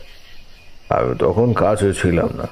জরুরি একটা ব্যাপারে নায়েব মশাইয়ের সঙ্গে আলোচনা করছি একই সঙ্গে খেতে বসে। আপনার বৌমার মুখে শুনেছি বৌমা নাকি ঠাকুর ঘরে ঢোকার আগে অবধি একরকম ছিল, কিন্তু চৌকাঠটা পেরোতেই সে কেমন হয়ে যায়। আমি তাকে জিজ্ঞাসা করেছিলাম, কেমন হয়ে যায় সৌদামণি? মানে সে কেমন বলবো, মাথাটা যেন অল্প ঘুরে গেল, একটু টলে পড়লো সে, কি জানি তারপর কি হলো। খোকাকে আর বৌমাকে রাধা গোবিন্দর কাছে নিয়ে যাওয়া হলো। একসঙ্গে তারা প্রণাম করবে। খোকা প্রণাম করছে, বৌমা মাথা নিচু করেই হঠাৎ চিৎকার করে কেঁদে উঠল, না না, আমি তোকে ছাড়া থাকতে পারবো না, ফিরে আয়, ফিরে আয় বাবা আমার কাছে, ফিরে আয়। খুব কষ্ট হচ্ছে, আমার বুকটা ফেটে যাচ্ছে। আমি তো তোর মা, হ্যাঁ? আমায় কষ্ট দিস না, আমার কোলে ফিরে আয়। আমি আর পারছি না, আমি আর পারছি না। কি হলো বৌমার? কথা তো শুনছে না, কারোর দিকে দেখছে না, রাধা গোবিন্দের দিকেও নয়, অথচ তাকিয়ে আছে ঠাকুরের দিকেই। চোখ থেকে ঝরঝর করে জল পড়ছে। সবাইকে পাশ কাটিয়ে আমি সামনে গিয়ে বৌমাকে জড়িয়ে ধরে বললাম, আহা, কি হয়েছে বৌমা? অমন করে কাঁদে নাকি? কি হলো কি মা? না না না, আমি কারোর কথা শুনবো না, আমি পারবো না, আমি পারবো না। ফিরে আয়, ফিরে আয় বাবা, ফিরে আয়। আর কত অপেক্ষা করাবি আমায়? হ্যাঁ, ফিরে আয়, ফিরে আয়। এইসব বলে সে কাঁদছে তো কাঁদছে। কি হলো বলো তো? বুঝতে পারছি না সদামণি। বেআই মশাইকে খবর দেওয়া হোক, তিনি আসুন, মেয়ের ব্যাপারে তিনিই ভালো বলতে পারবেন। নায়েব মশাই, আপনি দয়ানন্দ বাবুর কাছে খবরটা নিয়ে যান, তাকে নিয়ে আসুন এখানে। তারপর দয়ানন্দ বাবু এলেন, মেয়ের কাছে গেলেন, কিন্তু মেয়ে তো বাপের কথা কানেই নেয় না, তাকে দেখছেও না। আপন মনে কেঁদে চলেছে আর প্রলাপ বকে চলেছে। সেই থেকে এই অশান্তি। আর কোনো উপদ্রব হচ্ছে নাকি? না না, সেই মুহূর্তে কিছু উপদ্রব তেমন হচ্ছিল না ঠাকুর মশাই, কিন্তু নতুন বউ শ্বশুর বাড়ি এসে অকারণে যদি দিনরাত্রি চোখের জল ফেলে, তবে কি কারোর মনে শান্তি থাকে?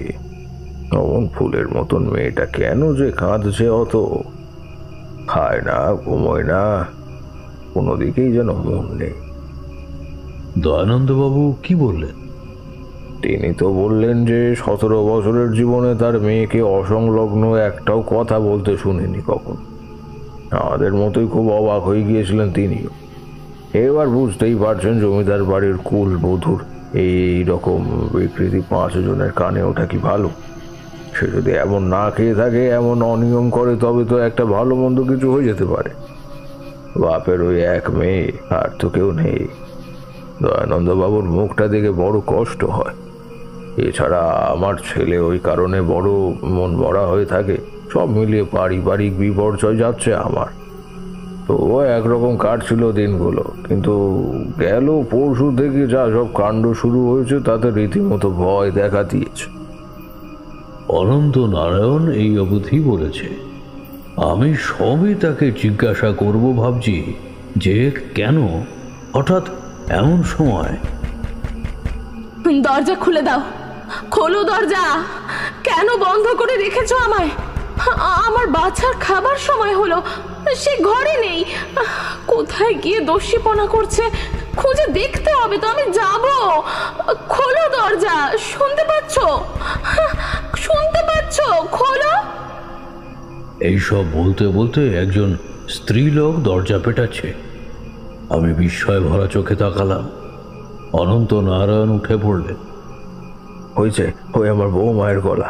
সে এইরকম 3 দিন হলো সময় অসময় যখন তখন চেঁচামেচি করছে। বন্ধ করে রেখেছেনি বা কেন?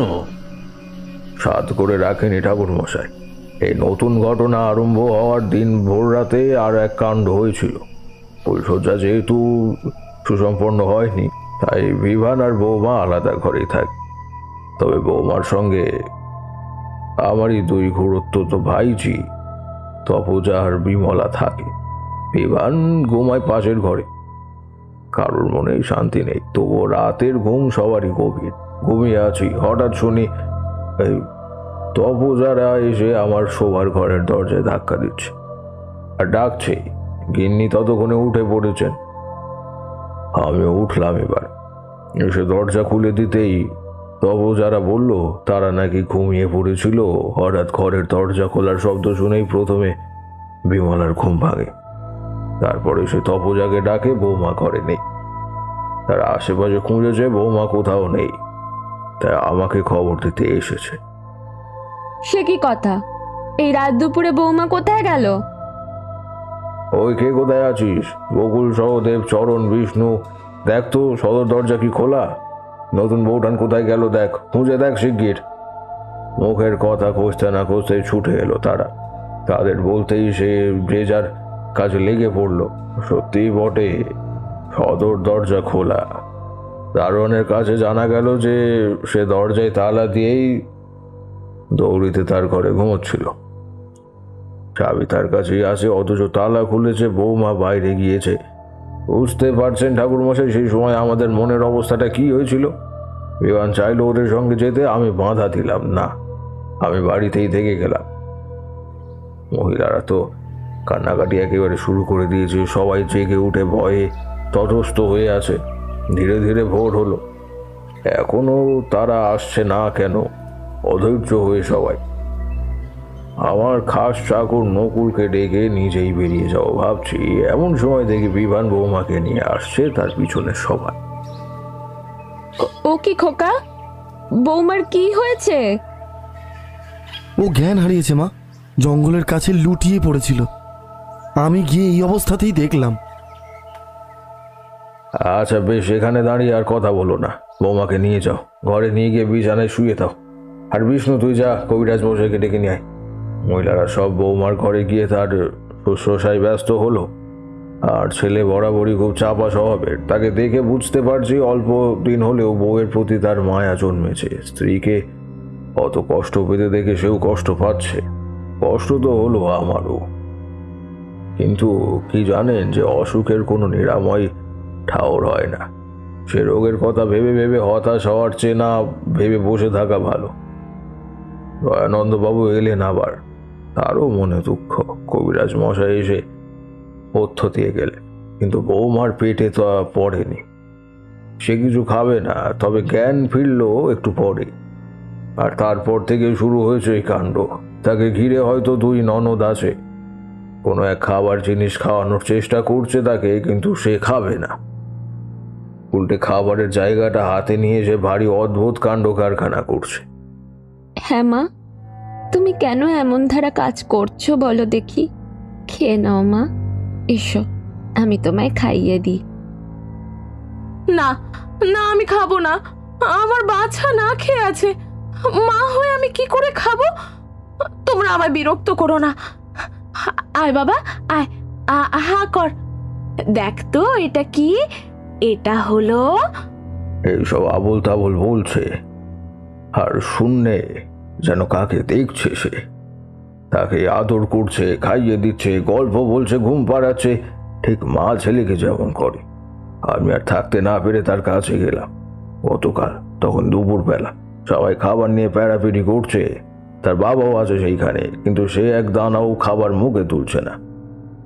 বৌমা, তুমি কার সঙ্গে কথা বলছো? কাকে খাওয়াচ্ছ? কেউ তো নেই। আশ্চর্য, স্বাভাবিক কথাবার্তা বুঝতে না পারলেও আমার এই কথাটা সে বুঝতে পারলো। কে বলেছে? তোমরা জানো না? ওই তো আমার ছেলে, ওই তো দোলনায় শুয়ে ঘুমোচ্ছে। তোমরা দেখতে পাচ্ছ না আমার সোনা মানিককে? হ্যাঁ, আমার সোনা মানিক। আহা, কার কথা বলছো তুমি? কে সে? তার নাম কি? কি বলবো ঠাকুর মশাই, এবার সে যে নামটা বললো সে নামটা শুনে আমি তো বটেই, ঘরে থাকা প্রত্যেকটা মানুষ একেবারে কেঁপে গিয়েছিলাম। কি নাম বললো সে জানেন? আমি মাথা নেড়ে না বললাম। যদুরাজ। আপনাকে তখন আমার বড় ঠাকুমার গোপালকে দেওয়া স্বাদের নামটা বললাম না?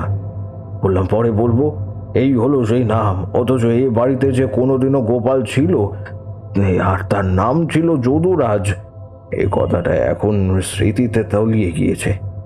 এই ছেলে মানুষ মেয়েটির এই কথা জানারই কথা নয়, অথচ জমিদার মশাই, আমি তো কিছুই বুঝতে পারছি না। আমার মেয়েটি কি সত্যি পাগল হলো? এ আবার কি বলছে? আমি সংক্ষেপে দয়ানন্দ বাবুকে বিষয়টা বললাম। শুনে তারও ভ্রু কুঞ্চিত হলো। তিনি বিধান পণ্ডিত মানুষ, অযথা বাক্য ব্যয় করলেন না। দেখুন, সব শুনে আর দেখে মনে হচ্ছে ব্যাপারটা অদ্ভুত নিশ্চয়ই, কিন্তু অবাস্তব নয়। তবে কি হবে? এখন কি করতে বলছেন আপনি? কি বলি? কিছুই বলতে পারবো না। কি বলা উচিত আমি জানি না, তবে আমার মেয়েটা এখন আর নিজের মধ্যে যে নেই সেটা বুঝতে পারছি। আর বড় চিন্তা হচ্ছে এই নিয়েই। এসব লক্ষণ ভালো নয়। তিনি চলেও গেলেন এ বাড়ি ছেড়ে। শাস্তিক মানুষ মেয়ের শ্বশুর বাড়ি জলও গ্রহণ করেন না, নিজে শাপকাহার গ্রহণ করেন। গৃহদেবতা ভোগ না দিয়ে তার খাওয়া দাওয়া চলে না। এ বাড়ি ফিরে গেলেন তিনি। এইদিকে মেয়ে বউরা দিনের বেলা থাকে যেমন তেমন, রাত হলেই বড় ভয় হয়। পাশে যেই থাক, ঘরে যতগুলোই তালা দেওয়া থাক না কেন, কেমন করে কে জানে সে সবাইকে ফাঁক দিয়ে সব দরজা খুলে পথে বেরিয়ে পড়ে।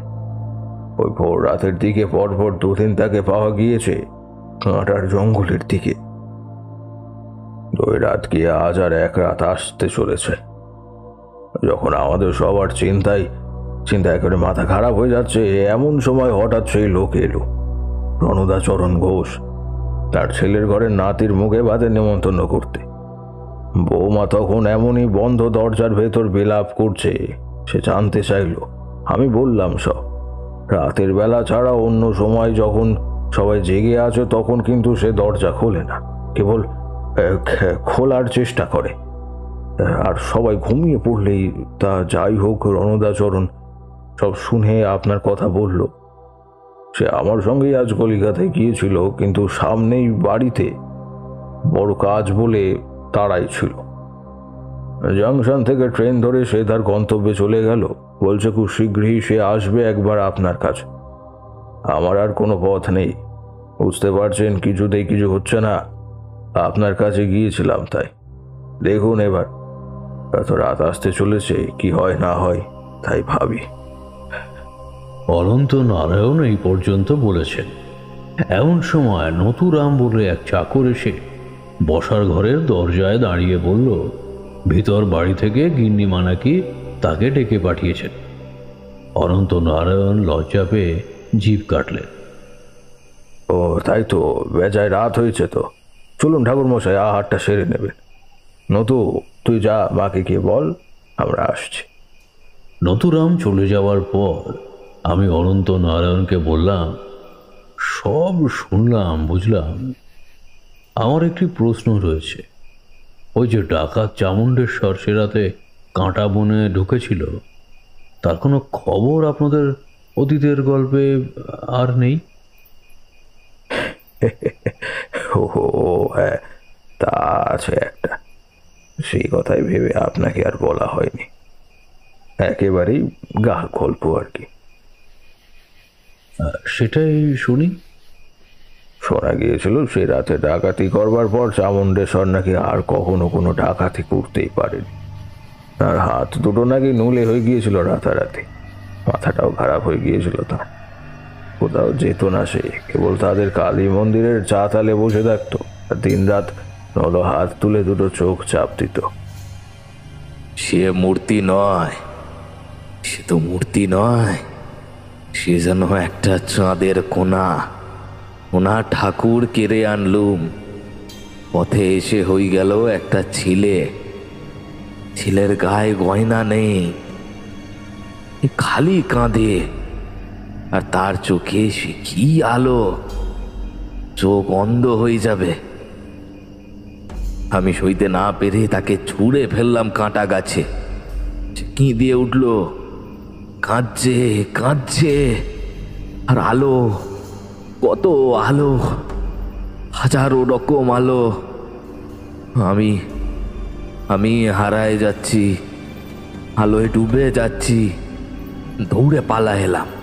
তারপর দেখি আয় আয় আয়, আমার হাতে কি হলো, এটা কি হলো? দৌর্দণ্ড প্রতাপ ডাকাত সর্দার চামুণ্ডেশ্বর বাকি জীবনটা ভিক্ষে করে কাটিয়েছিল। দল ভেঙে যায়, সাকরেতরাও ভেঙে পড়ে। হাতে করে খেতে পারতো না সে, মাটিতে খাবার ঢেলে মুখে দিয়ে খেত। এ কথাও আগে শোনা গিয়েছিল। আমি এবার উঠে পড়লাম। বেশ, চলুন তবে যাওয়া যাক। জমিদার মশাই, মহাজননী অপেক্ষা করছেন। আমার এই কথাটা শুনে আনন্দ নারায়ণ বোধহয় আমার প্রতি কিঞ্চিত মনক্ষুণ্ণ হলেন। তিনি আশা করেছিলেন এইরকম একটা হৃদয় বিদারক গল্প শুনে আমি বিস্ময়ে মোহিত হয়ে যাব। সেখানে এই কথা বলায় তা যাই হোক, তিনি বিনীত গলায় বললেন, হ্যাঁ চলুন ঠাকুর মশাই। স্বয়ং জমিদার মশাইয়ের সঙ্গে বিশাল খাবার ঘরে এসে পৌঁছাল। এলাহি আয়োজন, তবে নিরামিষ। এরা গোঁড়া বৈষ্ণব, ভিটেতে আমিষ দ্রব্য ওঠে না। জমিদার পত্নী নিজে পেড়ে খাওয়ালেন আমায়। আমি বললাম, দেবতাকে শয়ন দেওয়া হচ্ছে বুঝি? পবিত্র ধূপের গন্ধে গোটা বাড়ি তখন আচ্ছন্ন। জমিদার মশাই বললেন, আগে এই কাজটা আমার ছেলে বেবানি করে, ঈশ্বর সেবায় তার বড় আগ্রহ। মা, তোমরা ভাগ্যবতী। তোমাদের পরিবারের অনেক জন্মের পুণ্য ফল যে ভগবান তোমাদের নিয়ে লীলা করছেন, সবই জানতে পারবে শীঘ্রই মা। সামান্য ধৈর্য ধরো। এখন বিভান এসে পড়ল। সবাই মিলে রাতের খাওয়া আরম্ভ করলাম। ঘি ঢালা সরু সুগন্ধি চালের ভাত, আলু পোস্ত, ছানার ডালনা, আরও ওই 5-7 রকমের বাদাম দারুচিনি দেওয়া সবজি তরকারি, ঘন মুগের ডাল, পাকা খেজুরের চাটনি, অবশেষে দই মিষ্টি আর পাকা আম। সবই হলো। গুরুপাক ভোজন সেরে উঠতেই এক অল্প বয়সী মেয়ে এলো। তার সেটিতে সিঁদুর নেই। অনুমানে বুঝলাম এই বোধহয় অনন্ত নারায়ণের ভাইজিদের মধ্যে একজন। সে আমায় ঘর দেখিয়ে দিল। তার সঙ্গে আমি আরামে স্বস্তিতে সব দিক থেকে উপযোগী একটা বড় ঘরে এসে ঢুকলাম। শিমুল তুলোর বিছানা, বালিশ, ঘরে সুগন্ধি ধূপ জ্বলছে, পাথরের মেঝে গালিচা পাতা। অন্য আলো ঘরে জ্বললেও ছাদ থেকে ঝাড়বাতিও ঝুলছে। এইসবই দেখছি। এমন সময় অনন্ত নারায়ণ এসে বললেন, ঠাকুর মশাই সব ঠিক আছে তো? বিলক্ষণ। তবে একটা প্রশ্ন করি, আপনি তো সবই শুনলেন আমার মুখে, অথচ যার কথা বললাম, মানে যার জন্য আপনাকে ডেকে আনা সেই বৌমাকে তো একবারও দেখলেন না। আজ আবার যদি সে শেষ রাতে অমন করে, মানে কোনো উপায় তো বলবেন। উপায় বলার নয়, ব্যবস্থা করার, সে আমি করব। আপনাদের কোনো চিন্তা নেই। আপনার বৌমা ওভাবেই বাড়ির বাইরে বেরিয়ে যাবে। তবে আপনারা কেউ তার পিছু নেবেন না, কেউ না। হ্যাঁ, আপনার ছেলেকেও বারণ করবেন। তবে সে কি অমন করে এই জায়গায় জ্ঞান হারিয়ে পড়ে থাকবে? না না না, তা কেন? বরং আজ হয়তো সে জ্ঞান হারাবেই না। কিন্তু একলা অতটা পথ যাবে এই সময়ে, সেটা কি ভালো হয়? কে বলেছে একলা যাবে? আমি যাব তার সঙ্গে। আপনাদের কোনো চিন্তা নেই। আজই সব রহস্যের শেষ।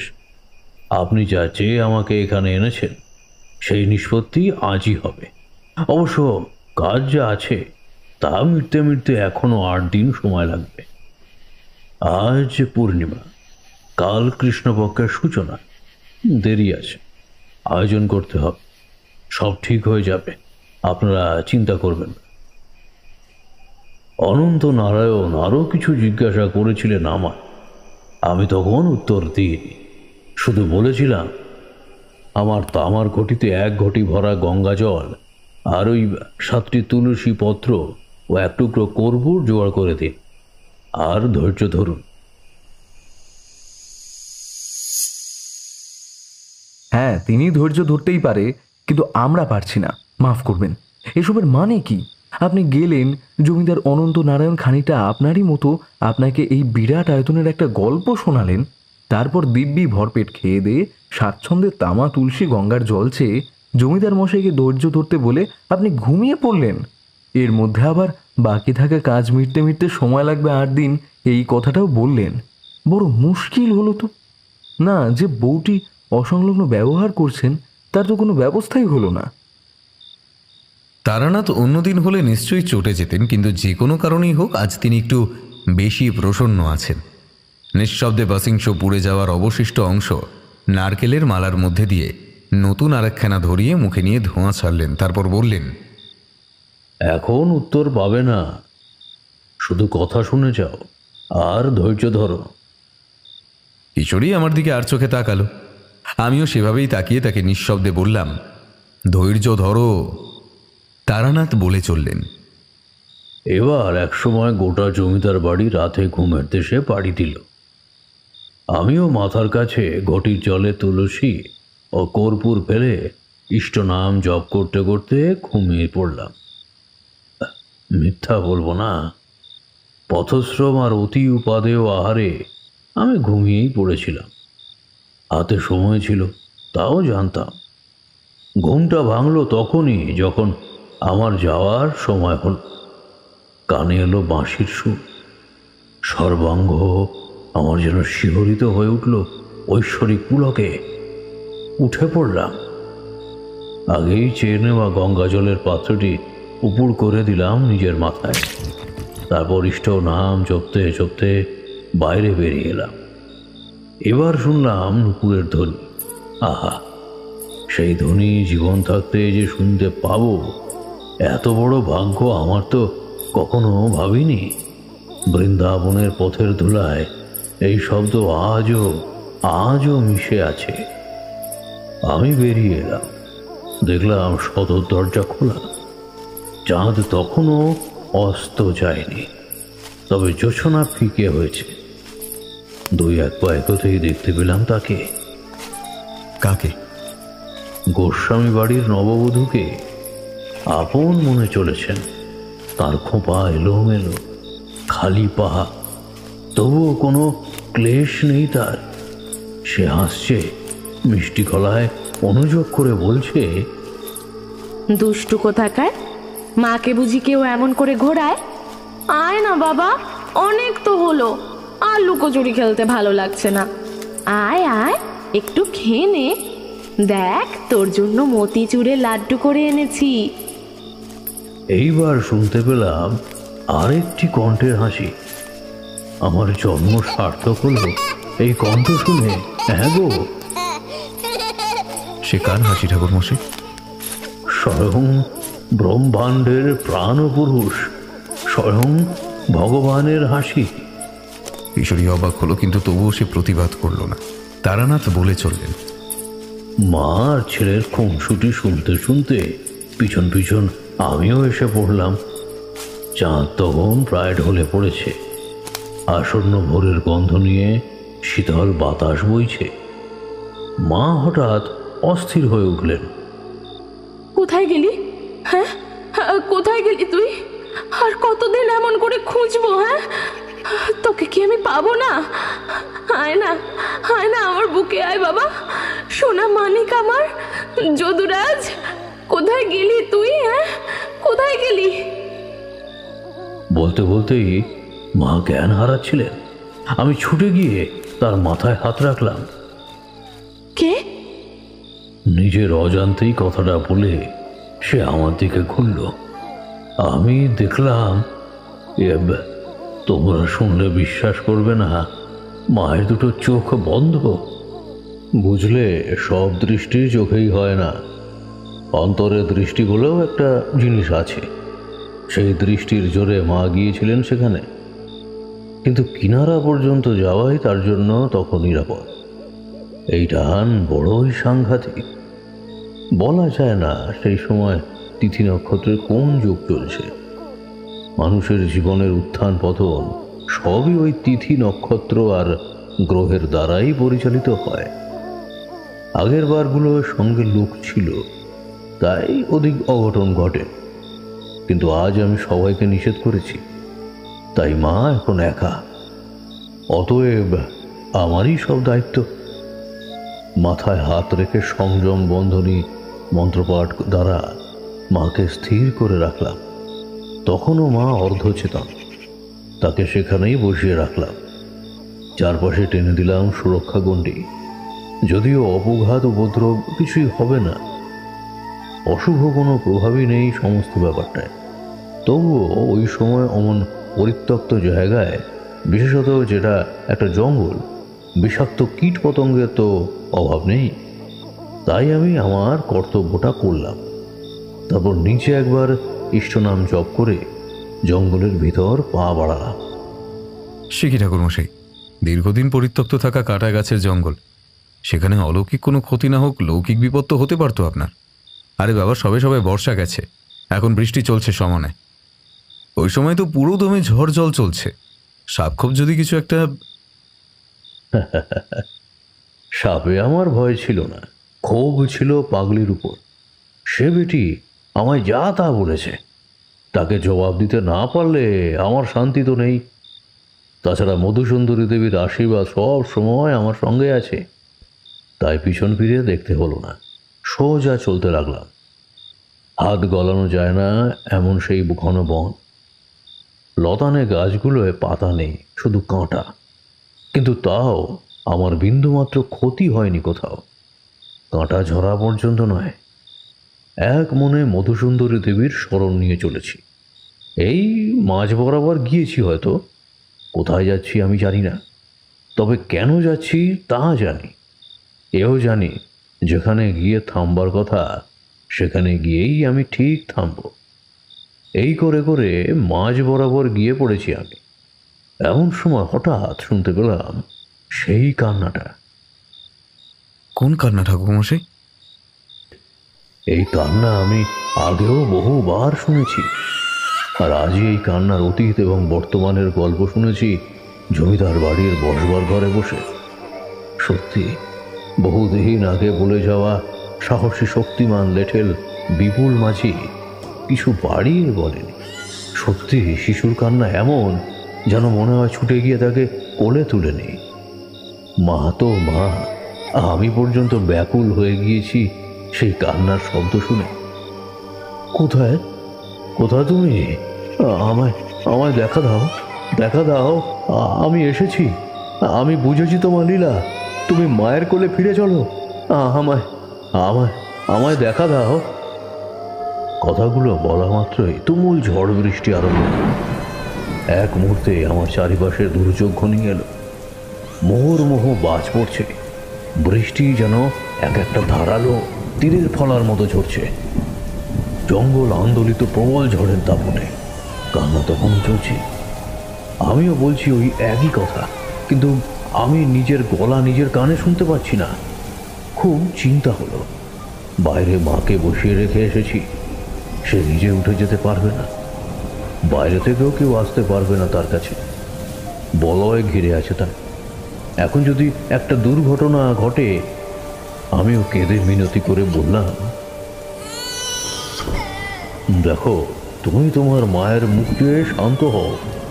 আমরা সাধারণ মানুষ, ভুল হতেই পারে। প্রভু, বিমুখ হয়েও না, প্রসন্ন হও, ফিরে চলো। তোমার জন্য অভাগী মা কোল পেতে রেখেছে, ফিরে চলো প্রভু। এই অবধি বলেছি। এই কথাটা বলেছি, তাতেই সব হঠাৎ বদলে গেল। মুছে গেল কাঁটা বন, বৃষ্টি থেমে বাজ পড়ার শব্দ বন্ধ হল। অমন প্রবল ঝড়টা যে কোথায় চলে গেল তার কোনো খবর নেই। আমার চোখের সামনে ঠিক যেন হাজার হাজার সূর্যোদয় হলো মুহূর্তে। আর কেউ হলে তাকিয়ে থাকতে পারতো না, কিন্তু আমি দৃঢ় দৃষ্টিতে সব দেখছি। কানে বেজে উঠেছে মধুর চেয়েও মধুরতর বাঁশির তান, রুনুঝুনু নুপুরের ধ্বনি শুনতে পাচ্ছি। আর গন্ধটা ঘন ঘন আঘ্রাণ করলাম আমি। এ গন্ধ আমি চিনি। নিখাত গোপীচন্দনের গন্ধ। আমার অন্তরের সে ভাব ঠিক কেমন যেন, একে বলে মহাভাব। সে ভাব অনুভব করেছিলেন শ্রী রাধিকা। কলিযুগকে সেভাবে বুঝেছিলেন, আর পাগল হয়েছিলেন শ্রী চৈতন্যদেব। আমি তো আমি, অত বড় শক্তি আর কোথায়? কিন্তু তবুও ঈশ্বরের দয়া, তিনি আমায় যেচে তার মাহাত্ম্য অনুভব করতে দিলেন। আমি আপ্লুত, মুখে আমার কোনো কথা নেই, কেবল চোখের জল ঝরে পড়ছে। মনে মনে প্রার্থনা করছি, একবার একবার তোমাকে দেখতে চাই। আমায় দেখা দাও, জন্মটা সার্থক করো। এত বড় সৌভাগ্য যখন হয়েছে, তখন এই লীলা আমার হাত দিয়েই শেষ করো প্রভু, আমার হাত দিয়েই শেষ করো। তাই হলো, আমি যখন কেঁদে সারা, শ্রবণ, দৃষ্টি, মন, প্রাণ সবই মজে গিয়েছে মধুর রসে, ঠিক তখন আবার শুনতে পেলাম সেই কান্নাটা। এবার আর আমি ছাড়লাম না, কান্না শুনে এগিয়ে চললাম। চলতে চলতে কিছুটা গিয়ে কান্নার উৎস দেখতে পেলাম। আমার সামনে ছোট গোল এক ফালি জলাশয়, কালো মেঘের মতো জল তাতে, ঠিক যেন ক্ষুদ্র যমুনা। নীল পদ্মে ছেয়ে আছে ছোট একটা শয্যা, আর তাতেই ভাসমান। আমি আর পারলাম না। সেই মুহূর্তে জলে নেমে বুকে তুলে নিলাম গোস্বামী বংশের এক সন্তানহীনা মমতাময়ী জননীর প্রাণের ধন, সাধের সোনার বালগোপাল মূর্তি। আলোয় দ্বিগুণ আলো মিশিয়ে বিরাজ করছেন যদুরাজ। সর্বাঙ্গে মণি মাণিক্য, হিরে মুক্তোর গয়না, মাথায় সিকি পাখা, নয়নের দৃষ্টি বাঁকা, ঠোঁটের কোণে যে হাসিটি, মায়ের মন জয় করতে ওই হাসিটি যথেষ্ট। দয়া করেছ প্রভু, এসেছ তুমি, এত কৃপা আমার প্রতি। চলো চলো, তোমার মায়ের কাছে চলো। সোনার মূর্তি বুকে নিয়ে আমি ফেরার পথ ধরলাম। যখন আমি বনের বাইরে এক পা রেখেছি, ঠিক তখন দেখি, ও মা, আমার সঙ্গে সঙ্গেই এতক্ষণ চলে আসছিল এক ঝাঁক ময়ূর। আমি বাইরে আসতেই তারা সমস্বরে ডেকে ওঠায় আমি লক্ষ্য করলাম তাদের। পিছন ফিরে সেই দিকে দেখতে না দেখতেই সব মিলিয়ে গেল। আলো নেই, বাঁশি নেই, নূপুর ধ্বনি নেই, ময়ূরকণ্ঠী রঙের পালক নেই। তেমনি দাঁড়িয়ে আছে চিরপরিচিত পরিত্যক্ত কাঁটা বন। আর বাইরে এক ফোঁটাও বৃষ্টি হয়নি তো, শুকনো খটখট করছে জমি। মা তখনও ঘরের মধ্যে বসে। আমি গিয়ে বালগোপাল মূর্তিটা তার কোলে দিলাম। নাও মা, নাও, তোমার সন্তান, বহুদিন এ তুমি ছাড়া, একে কোলে নাও, আমায় দায়িত্ব মুক্ত করো। এইবারে মা স্বাভাবিক আচরণ করলেন না। সোনার মূর্তি কোলে নিয়ে তিনি মূর্তির বুকে ঝুঁকে পড়লেন, ঝরঝর করে কাঁদলেন। কত যুগ পর আবার মনে হয় মা আর ছেলের দেখা হল। এমন সময় কান্না ছাড়া আর কি বা হতে পারে। আমি বললাম, মা, ভোর হয়ে গেছে, এখানে এভাবে আর থাকা চলে না, ঘরে চলো মা।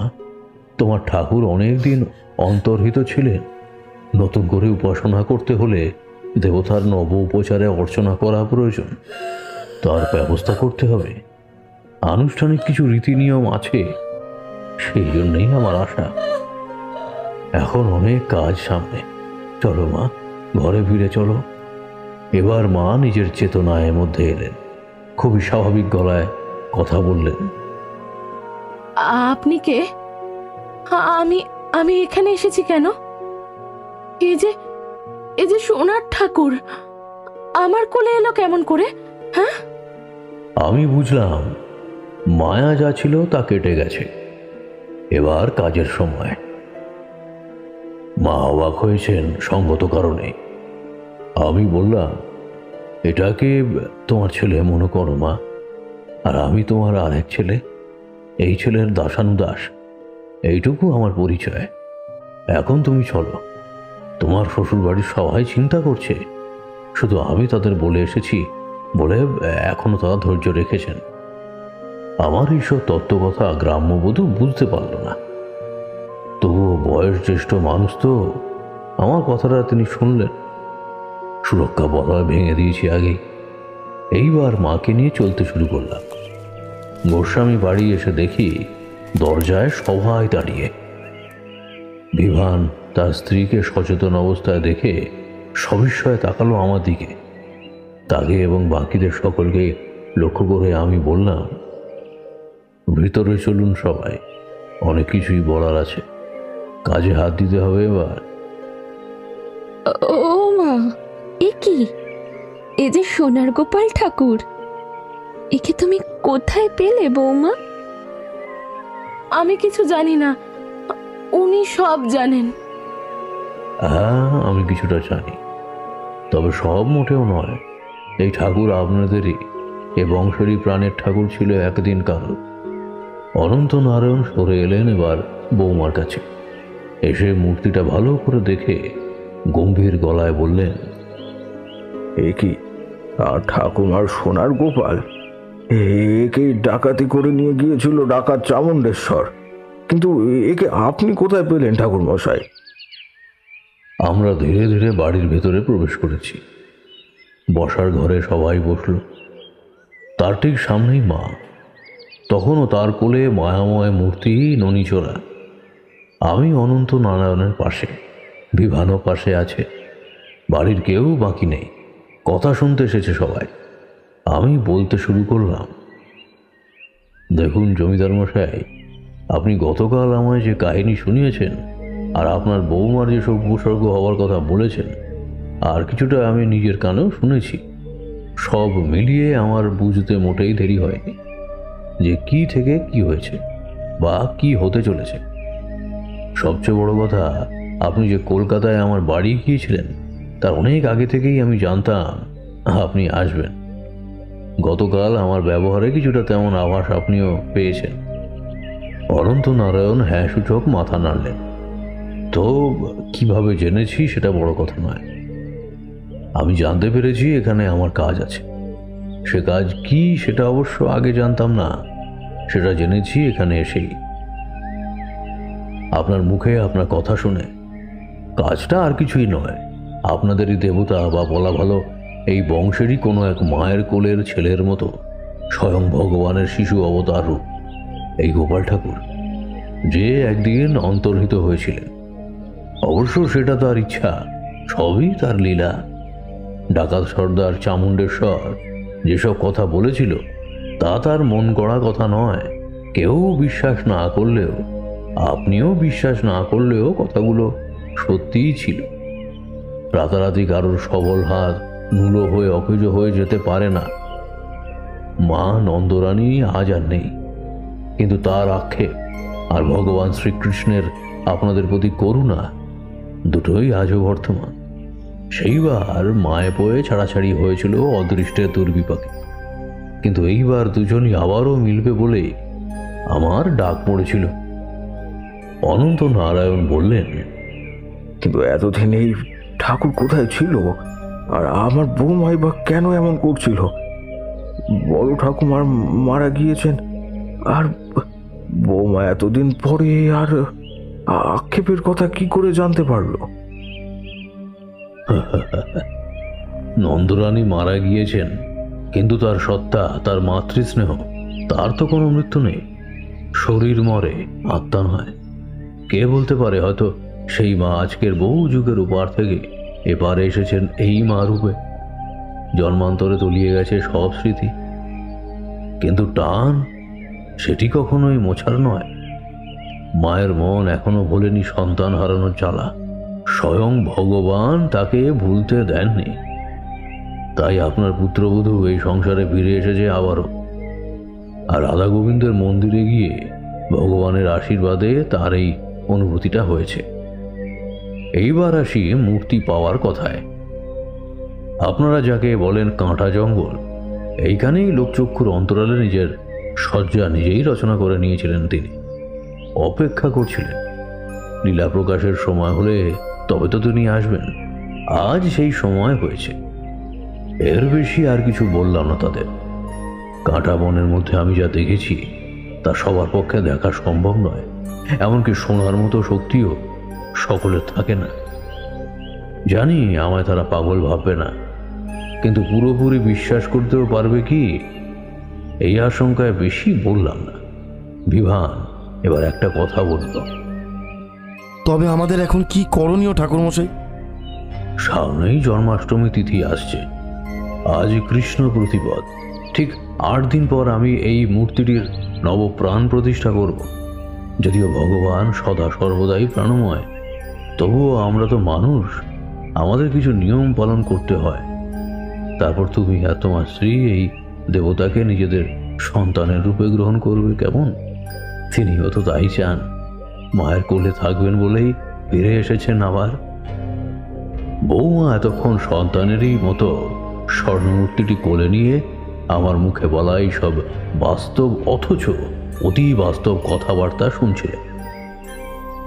এই শেষ কথাটা বলার সঙ্গে সঙ্গে পরম যত্নে গভীর স্নেহে বালগোপালকে বুকে জড়িয়ে ধরলেন। তারপর তার কপালে মায়ের মতো আদরের চুম্বন এঁকে দিলেন।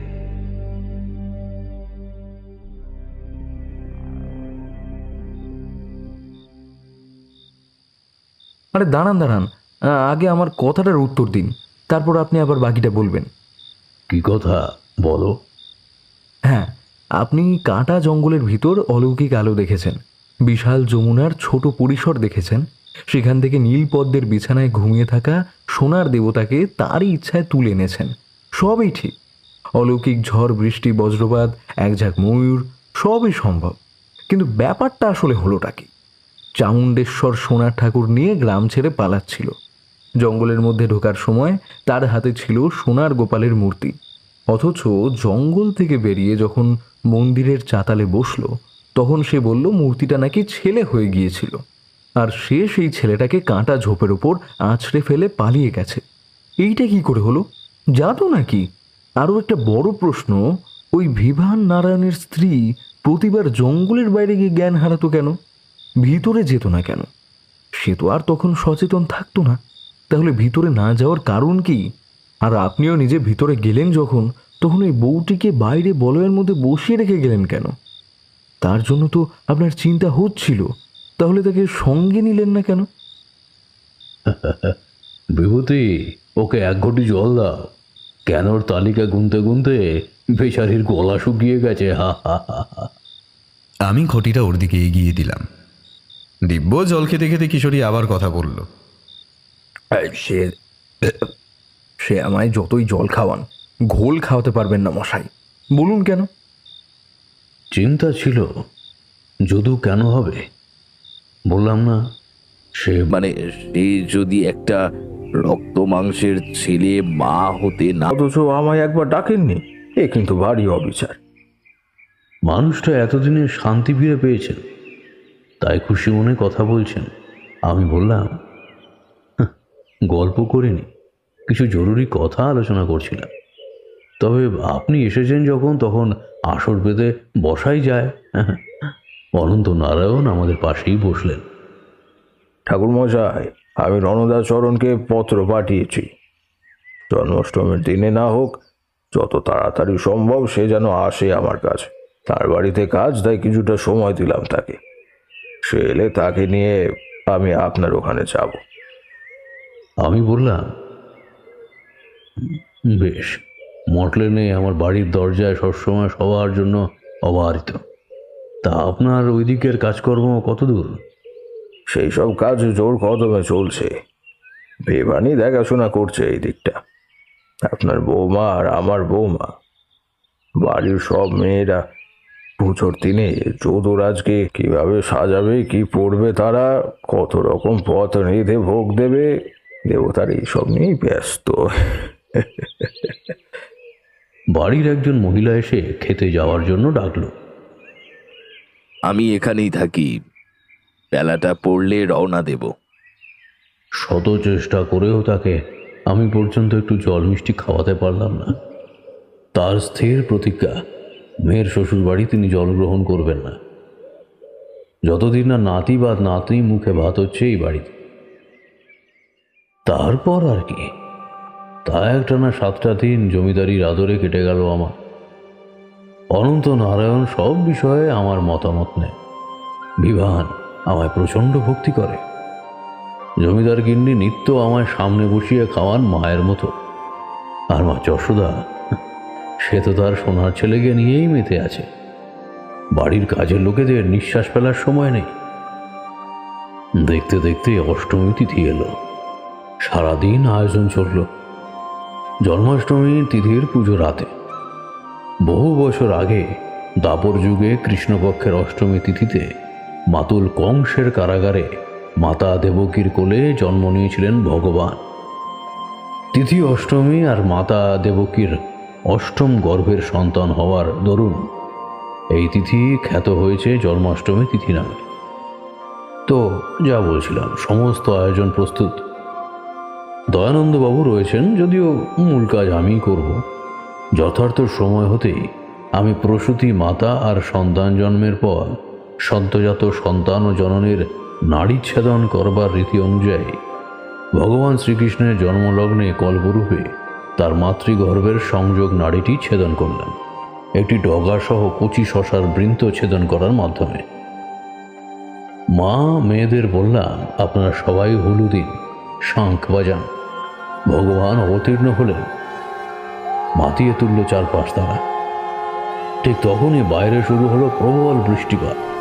কারাগার থেকে সদ্যজাত কৃষ্ণকে বাসুদেব যখন লুকিয়ে রেখে আসছিলেন নন্দপুরীতে, তখন এমন বৃষ্টি হচ্ছিল। আর তাদের মাথার উপর ফনা বিস্তার করে আচ্ছাদন তৈরি করেছিল স্বয়ং কালিয়া নাগ। তা যাই হোক, রীতিমতো বৃষ্টি হচ্ছে বাইরে, আর ভিতরে চলছে জন্মের পর শ্রীকৃষ্ণের পরবর্তী পরিচর্যা ইত্যাদি। আমি যেহেতু নাড়ি ছেদন করলাম, তাই দয়ানন্দবাবুর তত্ত্বাবধানে এদিকটা রেখে আমি গেলাম স্নান করতে।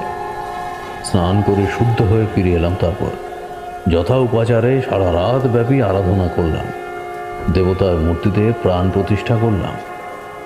ভূতায় ভূতেশ্বরায় ভূতপতয়ে ভূত সম্ভবায় গোবিন্দায় নমো নমঃ এই মন্ত্র উচ্চারণ করে পুষ্পাঞ্জলি দেওয়ার সময় হতে ডাকলাম মা যশোদাকে, সঙ্গে বিবানকে। বাড়ির সকলেই উপবাসী, তবু আগে আমি মা আর বাবার পুষ্পাঞ্জলি পৌঁছে দিলাম ছেলেরূপী দেবতার পায়ে। তারপর একে একে সকলেই পুষ্পাঞ্জলি দিলেন। ও মারতী অর্ঘ্যদান সব কিছুর শেষে আমরা দেবতাকে ভোগ অর্পণ করে বাইরে এলাম সবাই।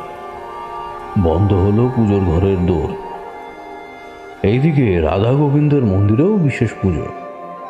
আজ সেই পুজো দয়ানন্দবাবুই করেছেন সন্ধ্যায়। গোটা বাড়ি পবিত্র ধূপ আর গোপীচন্দনের গন্ধে আমোদিত। ধীরে ধীরে রাত শেষে ভোর হলো। বৃষ্টি থেমে আকাশ পরিষ্কার হতেই সূর্যের আলো এসে পড়ল পৃথিবীর বুকে। সে যে কি স্বর্গীয় অনুভূতি তোমাদের কি বলবো। আমি সেই দিনই চলে আসতে চেয়েছিলাম, কিন্তু মা যশোদা আর তার স্বামী বিভান দুজনে করজোড়ে বলল, ঠাকুরমশাই এতদিন কাজে কাজে কেটে গেছে, এইবার আমরা একটু বিরাম পেয়েছি। আপনার সেবা করতে চাই, আপনি দয়া করে এখনই চলে যাবেন না। দেখো, আমি তো বহুদিন হলো এসেছি, এবার আমার বাড়ি যাওয়ার দরকার। দুটো মানুষ মনে মনে বড় অস্থির হয়ে আছে আমার অপেক্ষায়, তাই বেশি দেরি করা যাবে না। আমরা দুজনে দুজনকে দেখে নিলাম। অন্তত একটা দিন থাকুন, আমাদের কথা ফেলবেন না ঠাকুরমশাই। আপনাকে থাকতেই হবে। দেখি আপনি কেমন করে চলে যান। মায়ের হাতের সেবা না নিয়ে আপনাকে যেতে দেব না। আমি আর আপত্তি করতে পারলাম না। সত্যিই তো, মায়ের কথা কি ফেলা যায়? বললাম, বেশ, আজকের দিনটা তবে থাকি, কিন্তু কাল সকালে রওনা দেব। তখন আর আমায় বাধা দিও না মা। তাতেই সবাই রাজি হলো। আগামীকাল দুপুরে মা যশোদা নিজে আমায় রেঁধে খাওয়ালেন। তার শাশুড়ি মাও কাছেই ছিলেন। তিনি বললেন, বাবা, আজ সকল কিছুই বৌমা নিজের হাতে রেঁধেছে, আপনাকে খাওয়াবে বলে। আমি এক গ্রাস ভাত আর চাল কুমড়ো, নারকেল কোড়া আর ভাজা মরিচ দিয়ে রাধা ছেঁচকি তরকারি মেখে মুখে দিয়ে বললাম, মা, অমৃত। মা, মা, তুমি আমায় আমার মায়ের হাতের রান্নার কথা মনে করিয়ে দিলে মা। আমি আমি আশীর্বাদ করি, তুমি তুমি খুব ভালো মা হয়েও। হ্যাঁ, খুব ভালো মা হয়েও। বৌমা মাথা নিচু করলো। তারপর খাওয়া দাওয়া শেষে দুপুরে নিজের ঘরে বিশ্রাম নিচ্ছি। একটু ঘুমিয়ে পড়েছিলাম, এমন সময় হঠাৎ। যেন রাজার বেটা খেয়ে দিয়ে আবার গদির বিছানায় শুয়ে ঘুমোচ্ছে দেখো। ওই ওই তুই কি এখানে খেতে শুতে এসেছিস? দক্ষিণে নিতে হবে তো। গলাটা কানে যেতেই ঘুম টুম সব উড়ে গেল। পাগলি তো আর নরম করে কথা বলা কি জিনিস তাই জীবনে জানলো না। আহা, অমন করে যখন তখন এসে অমন করে চেঁচামেচি কেন করো? হ্যাঁ, আমার বয়স হচ্ছে তো নাকি? বুকটা ধড়াস করে ওঠে না? চেঁচামেচি করবে না তো সুর এলা কোনো সেতার বাজের কাছে যাও না বাবু, আমার কাছে কেন? কেন এসেছো তাই বলো। এসেছি ভালো কথা বলতে, সবই তো করলি, এবার দক্ষিণে বুঝে নিতে হবে তো। দক্ষিণে কিসে? মায়ের করে ছেলেকে তুলে দিয়েছি, এর আবার দক্ষিণে কিসে? চুপ কর, হতভাগা কি আর সাধে বলি তোকে? ওরে, তুই যে পরিশ্রম করলি তার পারিশ্রমিক নিবি নি? না নিলে যে সেই শ্রমটার কোনো মূল্য থাকে না রে। ওরে, 16 আনা দক্ষিণে না নিলে তোর মান থাকবে? তুই তো বামুনের ছেলে, দক্ষিণে নিতেই হবে। বলেই সে উধাও হলো। আমি বললাম, যত রকমের পাগলামে। সেই দিনটা ও বাবাই কেটে গেল। পরের দিন সকাল হতেই আমি বেরোলাম পথে। আর দক্ষিণে? হ্যাঁ, নিয়েছি। নিতে হবে না, আমি যে বামুনের ছেলে। মাতু পাগলি বলে গেছে, তার কথা যদি না শুনি আমার ঘাড়ে কটা মাথা বলো। বাড়ি ছেড়ে বেরোনোর আগেই অনন্ত নারায়ণ এসে প্রণাম করলেন। তারপর একে একে তার স্ত্রী, পুত্র, পুত্রবধূ এছাড়াও বাড়ির সকলে আমার পা ছুঁয়ে প্রণাম করলেন। সকলকেই আশীর্বাদ করলাম আমি, এই ভালো থেকো, সুস্থ থেকো এইসব বলে। কিন্তু মা যশোদার মাথায় যখন হাত রাখলাম তখন তাকে বললাম, মা গো, তুমি মা, সব সন্তানই তোমার কাছে যেন সমান হয়। সকলকেই তুমি এক দৃষ্টিতে দেখো মা গো, মমতাময়ী থেকো চিরকাল এইভাবেই, এই আশীর্বাদ করি। বিভান হয়তো আমার কথার মানেটা বুঝলো, যশোদাও বুঝেছে। সে দেখলাম একটু লজ্জা পেয়েছে।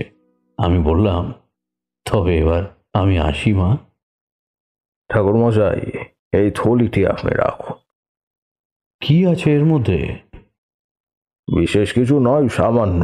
এই সব আমার ঠাকুরদার আমলের জিনিস। আমি ওদের সামনেই থলিটা খুললাম। কি দেখলাম জানো? কি দেখলেন? সোনার মোহরে ভরা রয়েছে একটা থলি।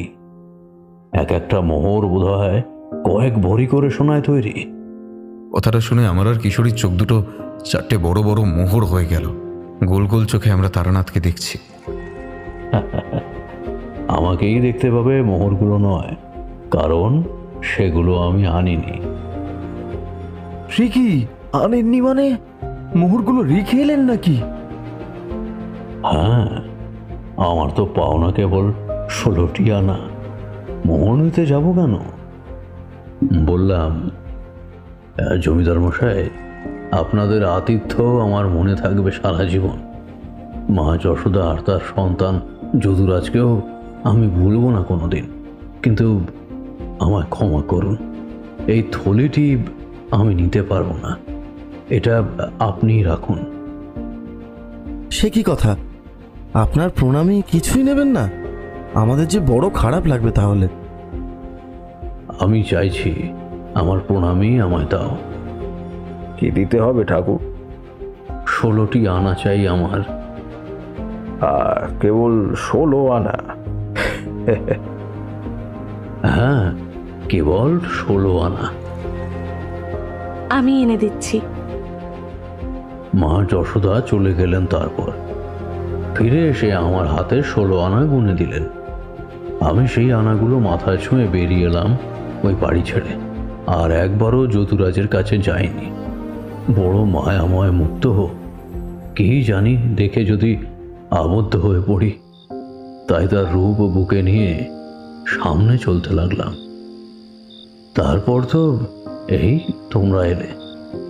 চায়ের দোকান থেকে চাবি নেওয়ার সময় দোকানি বলল 2 বাবু চাবি রেখে গেছে। সে নাম ধাম জানে না, বর্ণনা দিল যা তাই শুনে বুঝলাম সে তোমাদেরই কথা বলছে। কিন্তু চাবিটা যে ওখানে তা আপনি বুঝলেন কি করে? আপনি তো ঘরে তালা দিয়েই যাননি। তারানাথ আর একটা পাসিং শো ধরাতে ধরাতে বললেন,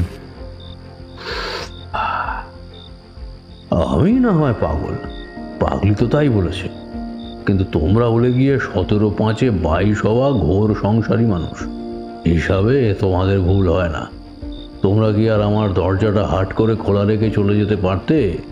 ঠিকই তালা দিতে, আর চাবিটা রেখে যেতে ওই দোকানে। দোকানির সঙ্গে আমাদের চেনা জানা অনেক দিনের, এটা তো সহজ কথা। তারানাথ যতটা সহজ করে বললেন ভেবেচিন্তে দেখলাম ব্যাপারটা অতটাও সোজা নয়, আরও অনেক কিছুই হতে পারত। কিন্তু তারানাথ তান্ত্রিক যখন বলছেন তখন এমন না হয়ে আর যায় না। চলো হে, এবার যাওয়া যাক। সবই তো শুনলে, কই কিরকম লাগলো কিছু বললে না তো। সব ভালো লাগা মুখে প্রকাশ করা যায় না ঠাকুরমশাই। আমাদের হয়তো ঠিক শুধু ভালো নয়, তার চেয়ে অনেক অনেক বেশি কিছু একটা অনুভূতি হচ্ছে, আর সেটা আপনি খুব ভালো করেই জানেন। তারানাথ শুধু মৃদু হাসলেন।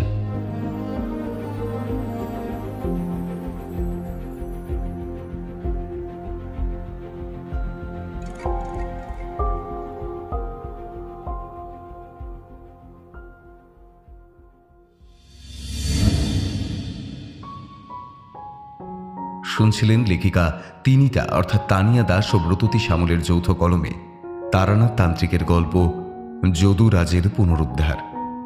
সম্পাদনা এবং কাস্টিংয়ে সৌরভ এবং মেঘনা। পরিচালনা ও ভিডিওর ভিজুয়াল এফেক্টসে সৌরভ। এডিটিংয়ে সায়র। পোস্টার ডিজাইনে কৃষ্ণেন্দু মণ্ডল। আমাদের গল্পটি ভালো লেগে থাকলে লাইক করে দেবেন আর শেয়ার করে দেবেন। কেমন হয়েছে কমেন্ট করতে একদম ভুলবেন না। শুনতে থাকুন মিডনাইট ফ্যান্টাসি।